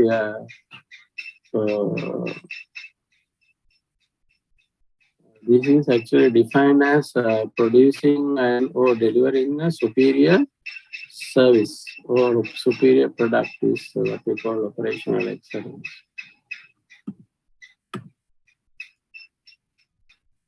Under the learning and growth perspective, there are three principal categories of intangible assets needed for learning. Strategic competencies. When you say strategic competencies, you have others don't have, or you have it better than others. By the way, you have strategic competencies. Strategy is technology. So this technology, you have the technology, but others don't have. So, or maybe you have, others have, but what you have is more efficient and better. Climate for action. This is very important because when new proposals are brought in, there should be a culture for climate for implementation of new proposals, so that the management do not become an obstacle for improvements. So actually, where the climate for action is feasible, there is no organization, internal organization tips, so that everybody else is fighting with each other. That kind of scenario is not there. So whatever proposal brought by anybody within the organization or from the outside organization, if it's good, implementation of such thing is there has to be room for that. So that kind of a climate for action is very important. Operational strategy framework. So you have customer needs. Customer need, can be centered around for new products or old products. And then competitive dimensions and requirements, quality, dependability, speed, flexibility, and price. And then enterprise capabilities where R&D, technology, systems, people, distribution. So you see, there are support platforms, finance, HR,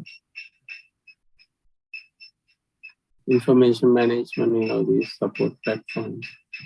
So this is operational strategy framework. Steps in developing the manufacturing strategy. Segment the market according to the product needs. Identify product requirements, demand patterns, and profit margins for each group. Determine order qualifiers and winners for each group. Convert order winners into specific performance requirements. Service strategy capacity process-based capacities that transform materials or information and provide advantages on dimension of cost and quality. System-based capacities that are broad-based, involving entire operating system and provide advantages of short lead times and customized on demand. Organization-based capacities that are difficult to replicate and provide abilities to master new technologies. So when we move into productivity we define as a common measure on how well resources are being used. In broadest sense, it can be defined as the ratio output divided by inputs. So here, you have to understand its value of outputs divided by value of inputs. Otherwise, at different, especially for inputs, like how do we add energy, labor, capital, these things we cannot put them in one dimension. So we need to bring it to a same dimension. We have to measure productivity. Total measure of productivity divided is equal to value of outputs divided by value of inputs.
Or you can put it goods and services produced divided by all resources used.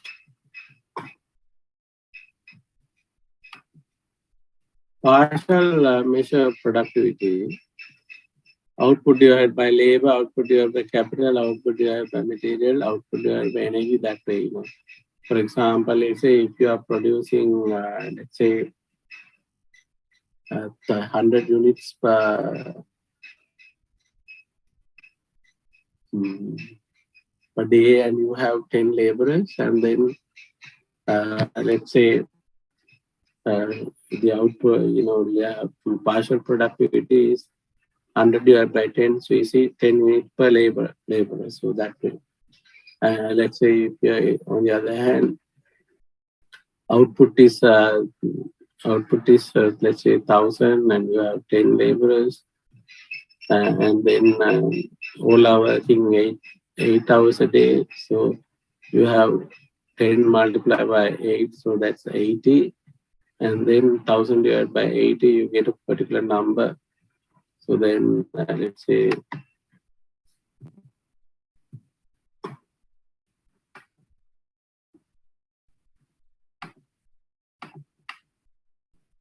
1000 divided by 80, you get 12.5. So you see the labor productivity will be 12.5 units per hour. So that way, So partial measure, you can define it like that. Multi-factor measure is similar to total factor productivity. So output there by labor, capital, and energy, or output there by labor, capital, material. So here labor, here, but then you have to bring the labor, capital, energy into one dimension. So here you will have to make value output there by value input. So similar approach to then multi-factor productivity and total productivity. You don't have a dimension as such. But then the single factor productivity, labor productivity, capital productivity, you have dimensions. Okay, it is with dimension. Here, this one is without dimension.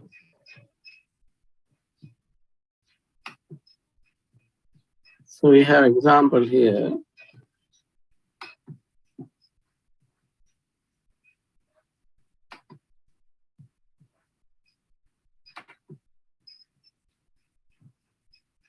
You have just determined that your service employees have used a total of 2,400 hours of labor this week to process 560 insurance forms.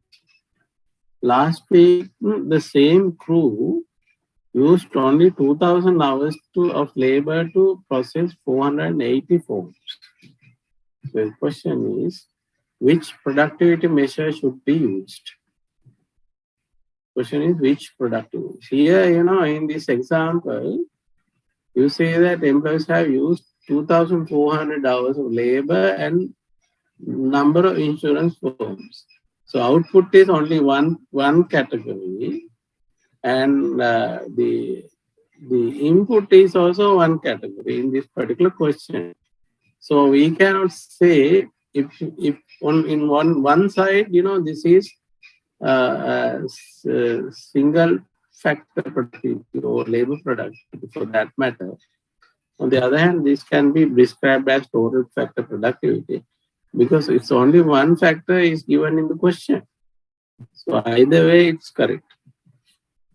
Could be classified as total factor measure or partial measure because total measure because you have been given only one input category. Partial measure because you have only one again. Is productivity increasing or decreasing?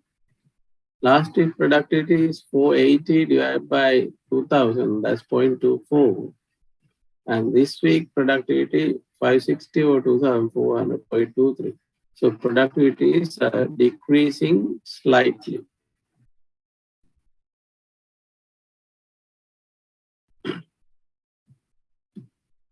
So this ends the chapter.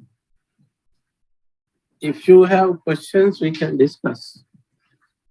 I will next week. There's time, but I'm tired. So next week we'll discuss examination question. But let's see if there is a. If you have questions, you can ask now.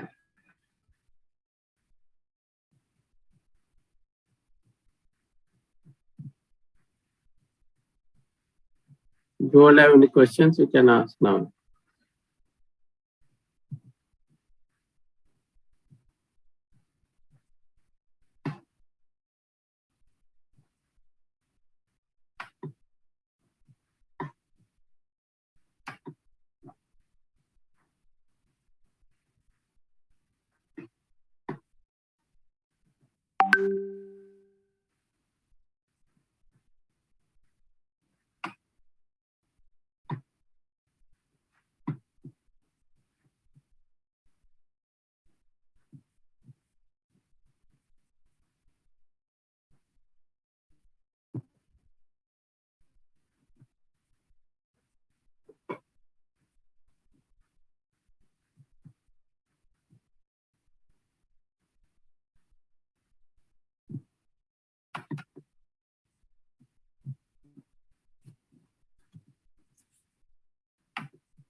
I'm checking whether I have an examination paper so that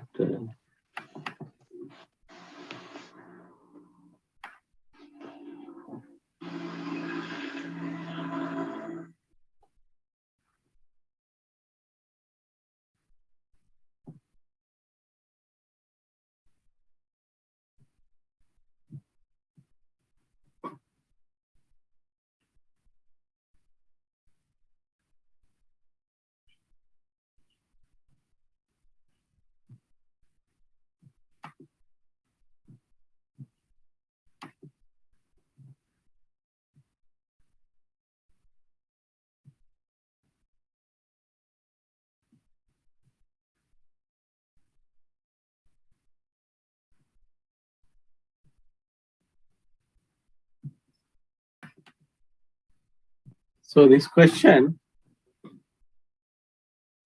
please read this question. A US company, can you see it? Yes, sir. Okay, please read this one. A US company operating a subsidiary in less developed country shows following results. You see, factor sales is 100,000. Less developed country, 20,000. Labor hours, 20,000. And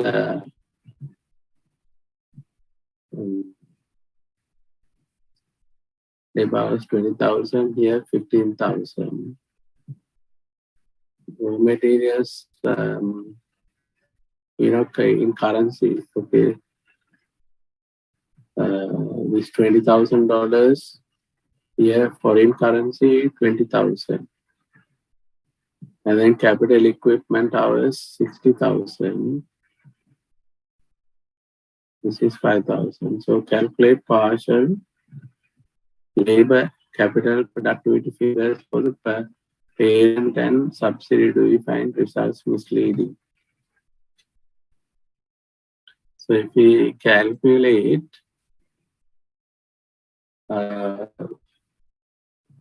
let's say partial labor productivity,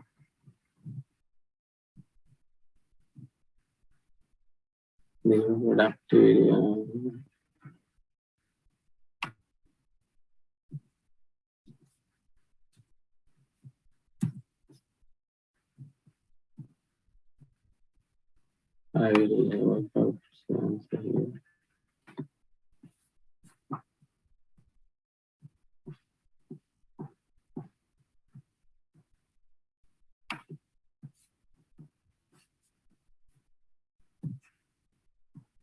So let's say labor productivity.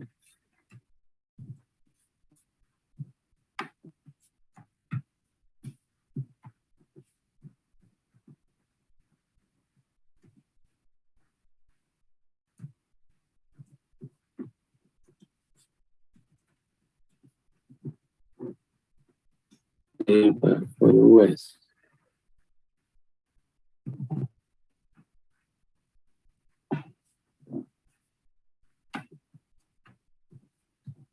US, okay. We get here 100,000 divided by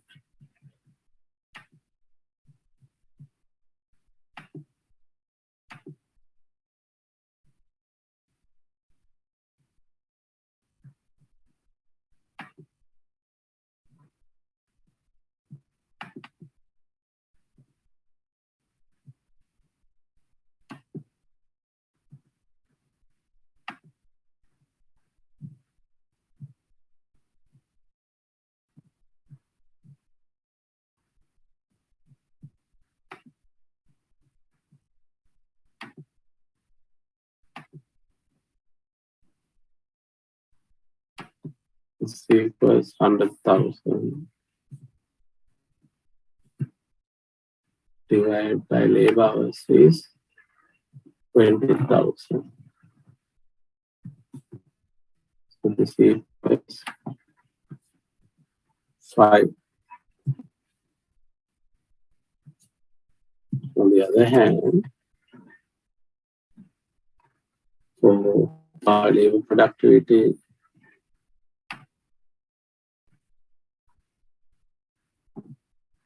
let's say we call it a parent company, okay, US.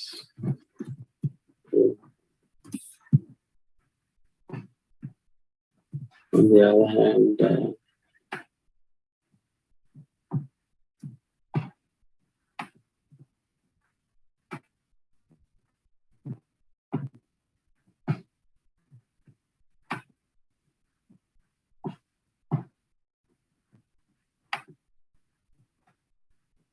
for LDC,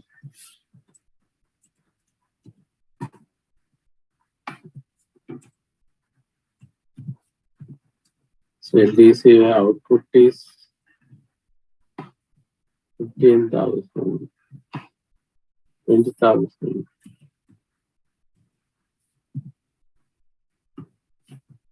divided by 15,000.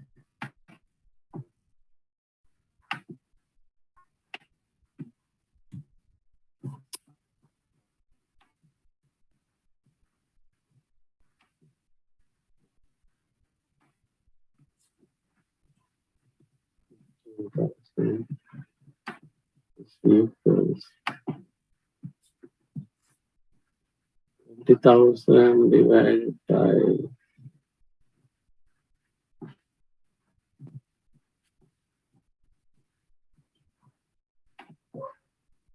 20,000 divided by 15,000. You get 1.33.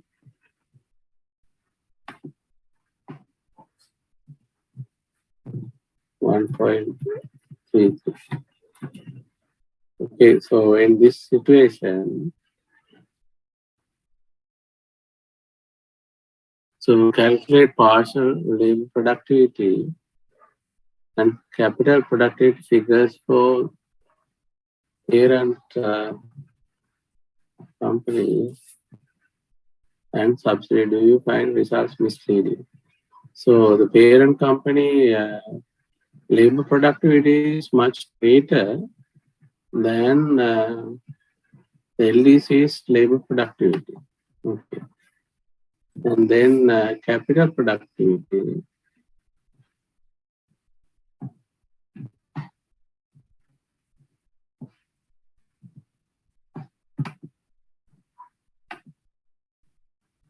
Capital productivity, okay.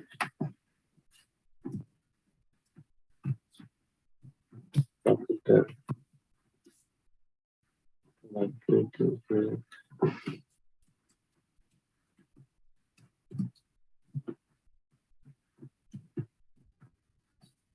Capital productivity here, 100,000 divided by 60,000.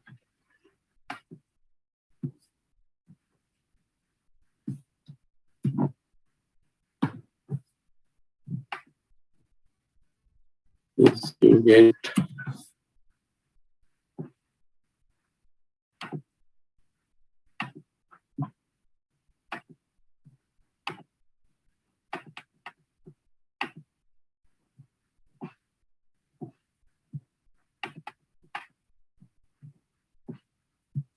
1.67.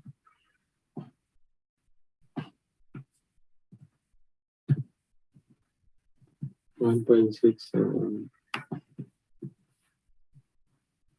LDC, it's 20,000 divided by, in terms of foreign currency, it's 1. But in order to compare, we have to bring down it to the same currency. So you see, 10, here in the question, it was given 1 US dollar equals 10 foreign currency. So this one is 20,000. You have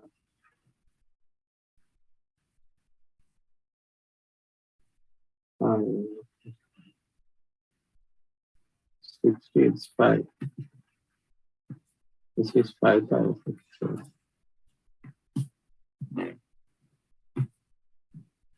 Then this becomes 4. So then, here,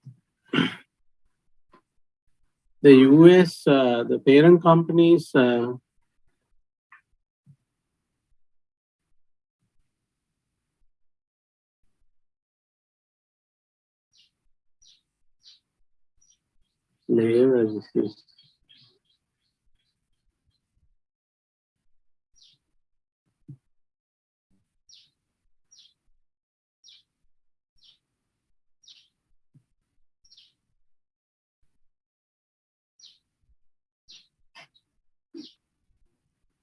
labor productivity is 100,000 divided by 20,000.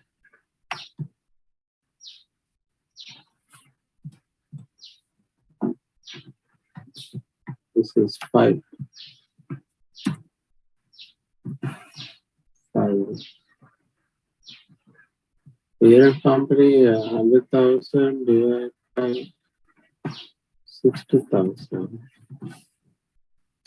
1.6. So this is okay. So now question is, the labor productivity is higher in the US, parent company. Capital productivity is higher in the LDC.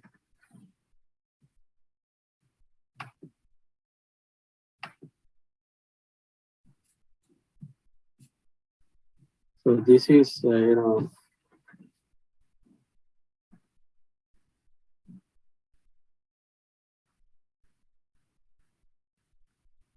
question is whether do you find the results misleading? You see, you have to explain, you should be able to explain this thing. Let's say,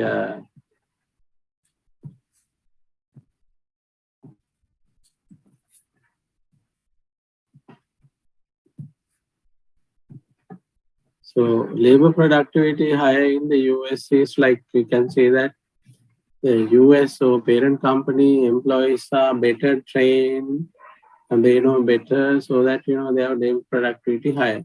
So that's accepted. So in line with capital productivity, US uses more capital than the LDC.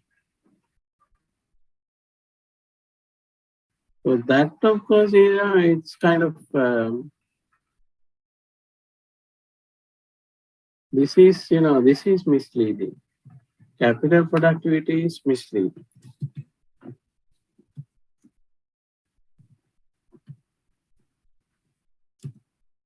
It's misleading. It can't be that. Okay.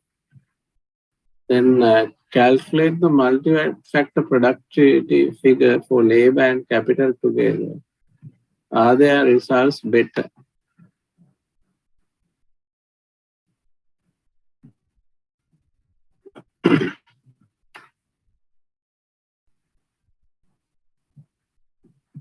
Let's say we calculate the multi-factor.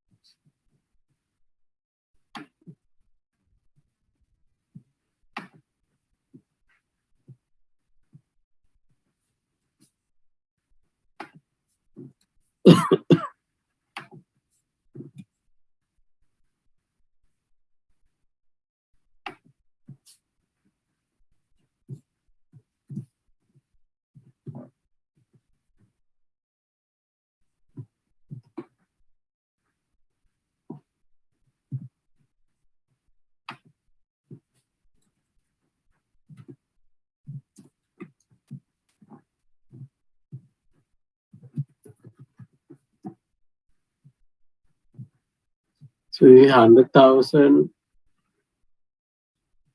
divided by, this is 20,000 plus 60,000, that is 80,000.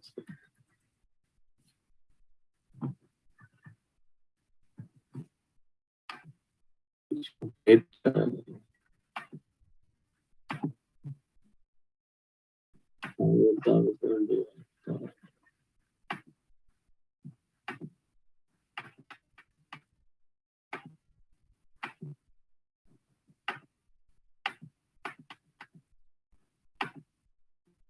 becomes 1.25. This one, 20,000 divided by 20,000.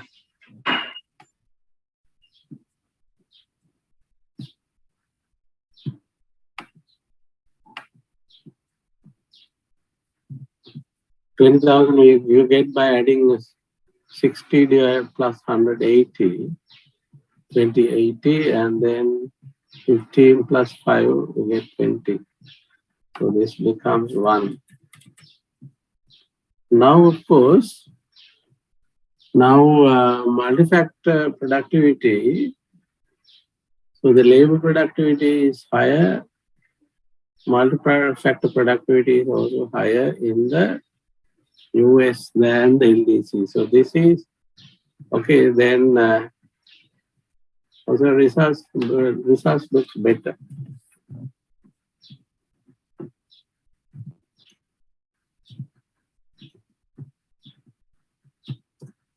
So in line with, some kind of consistency. Calculate the material productivity figures and explain why these figures might be greater in the subsidy.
So here 100,000 divided by 20,000.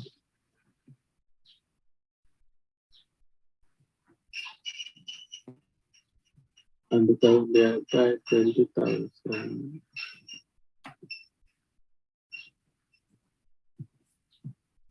So this is 5. And this one, 20,000 divided by, this is 20,000 divided by foreign currency. 20,000 means dollars, 10,000. Sorry, 2,000. 20,000 divided by 2,000.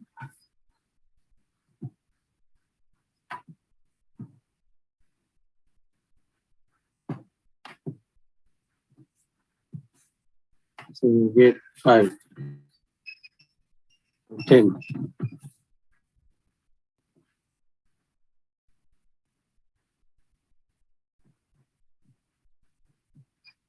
Somebody is asking, why can't we add material also when calculating multi? No. Because question is here in the multi-factor thing, calculate the multi-factor productivity figure for labor and capital together. So it's specified as such. So if it is total factor productivity, you have to add material also. So here, calculate material, explain why these figures might be greater in subsidiary. So this may be possible because material is cheaper in the subsidy.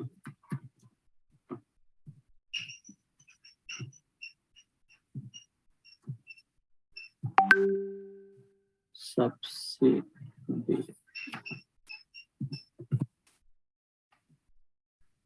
And as such, material productivity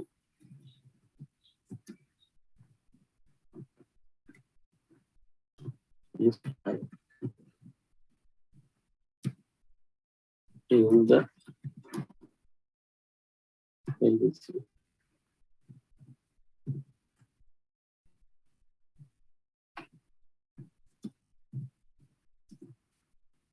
Okay, so this is the answer. So, this is not a big question as such. It's a small question. So this is actually the expected answer. Here,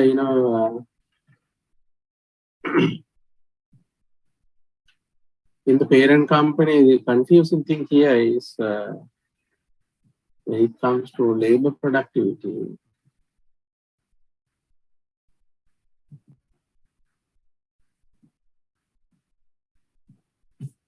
Labor productivity is higher than the LDC in the parent company. But capital productivity is higher in the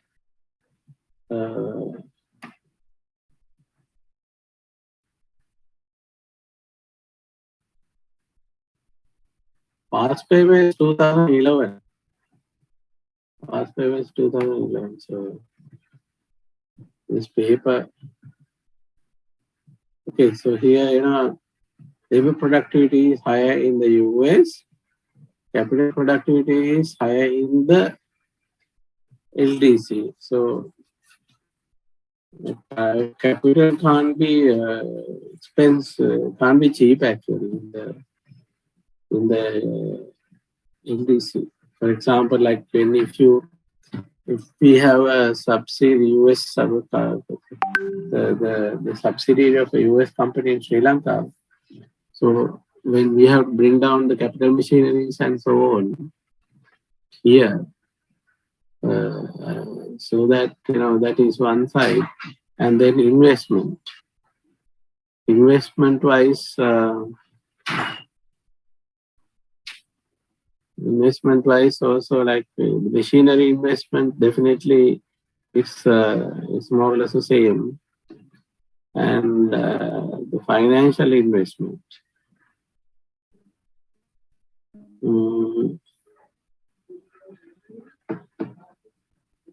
financial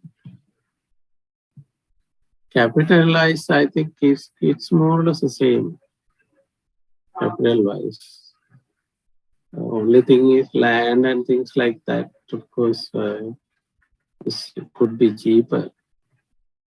But also that also we can't say. For example, land prices in Colombo is higher than London. So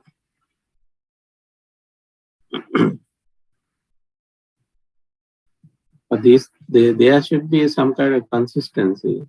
But this one, this one along with that one, there is a consistency. Okay, so that's why I said it that way.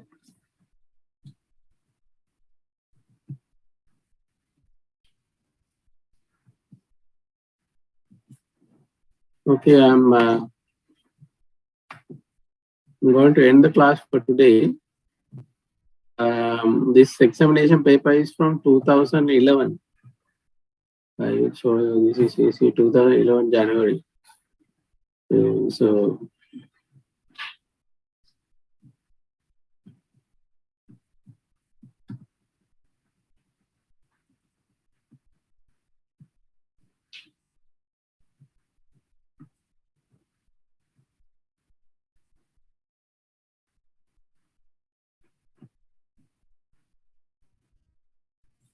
okay.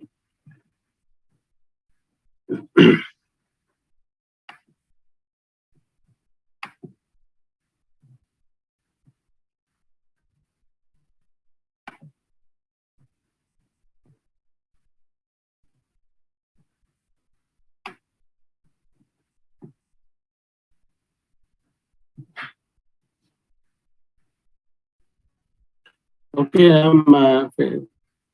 closing. Okay, thanks, and we'll meet you next week. Thank you, sir. Thank you, sir. Thank you, sir. Thank you, sir. Thank you, sir. Record.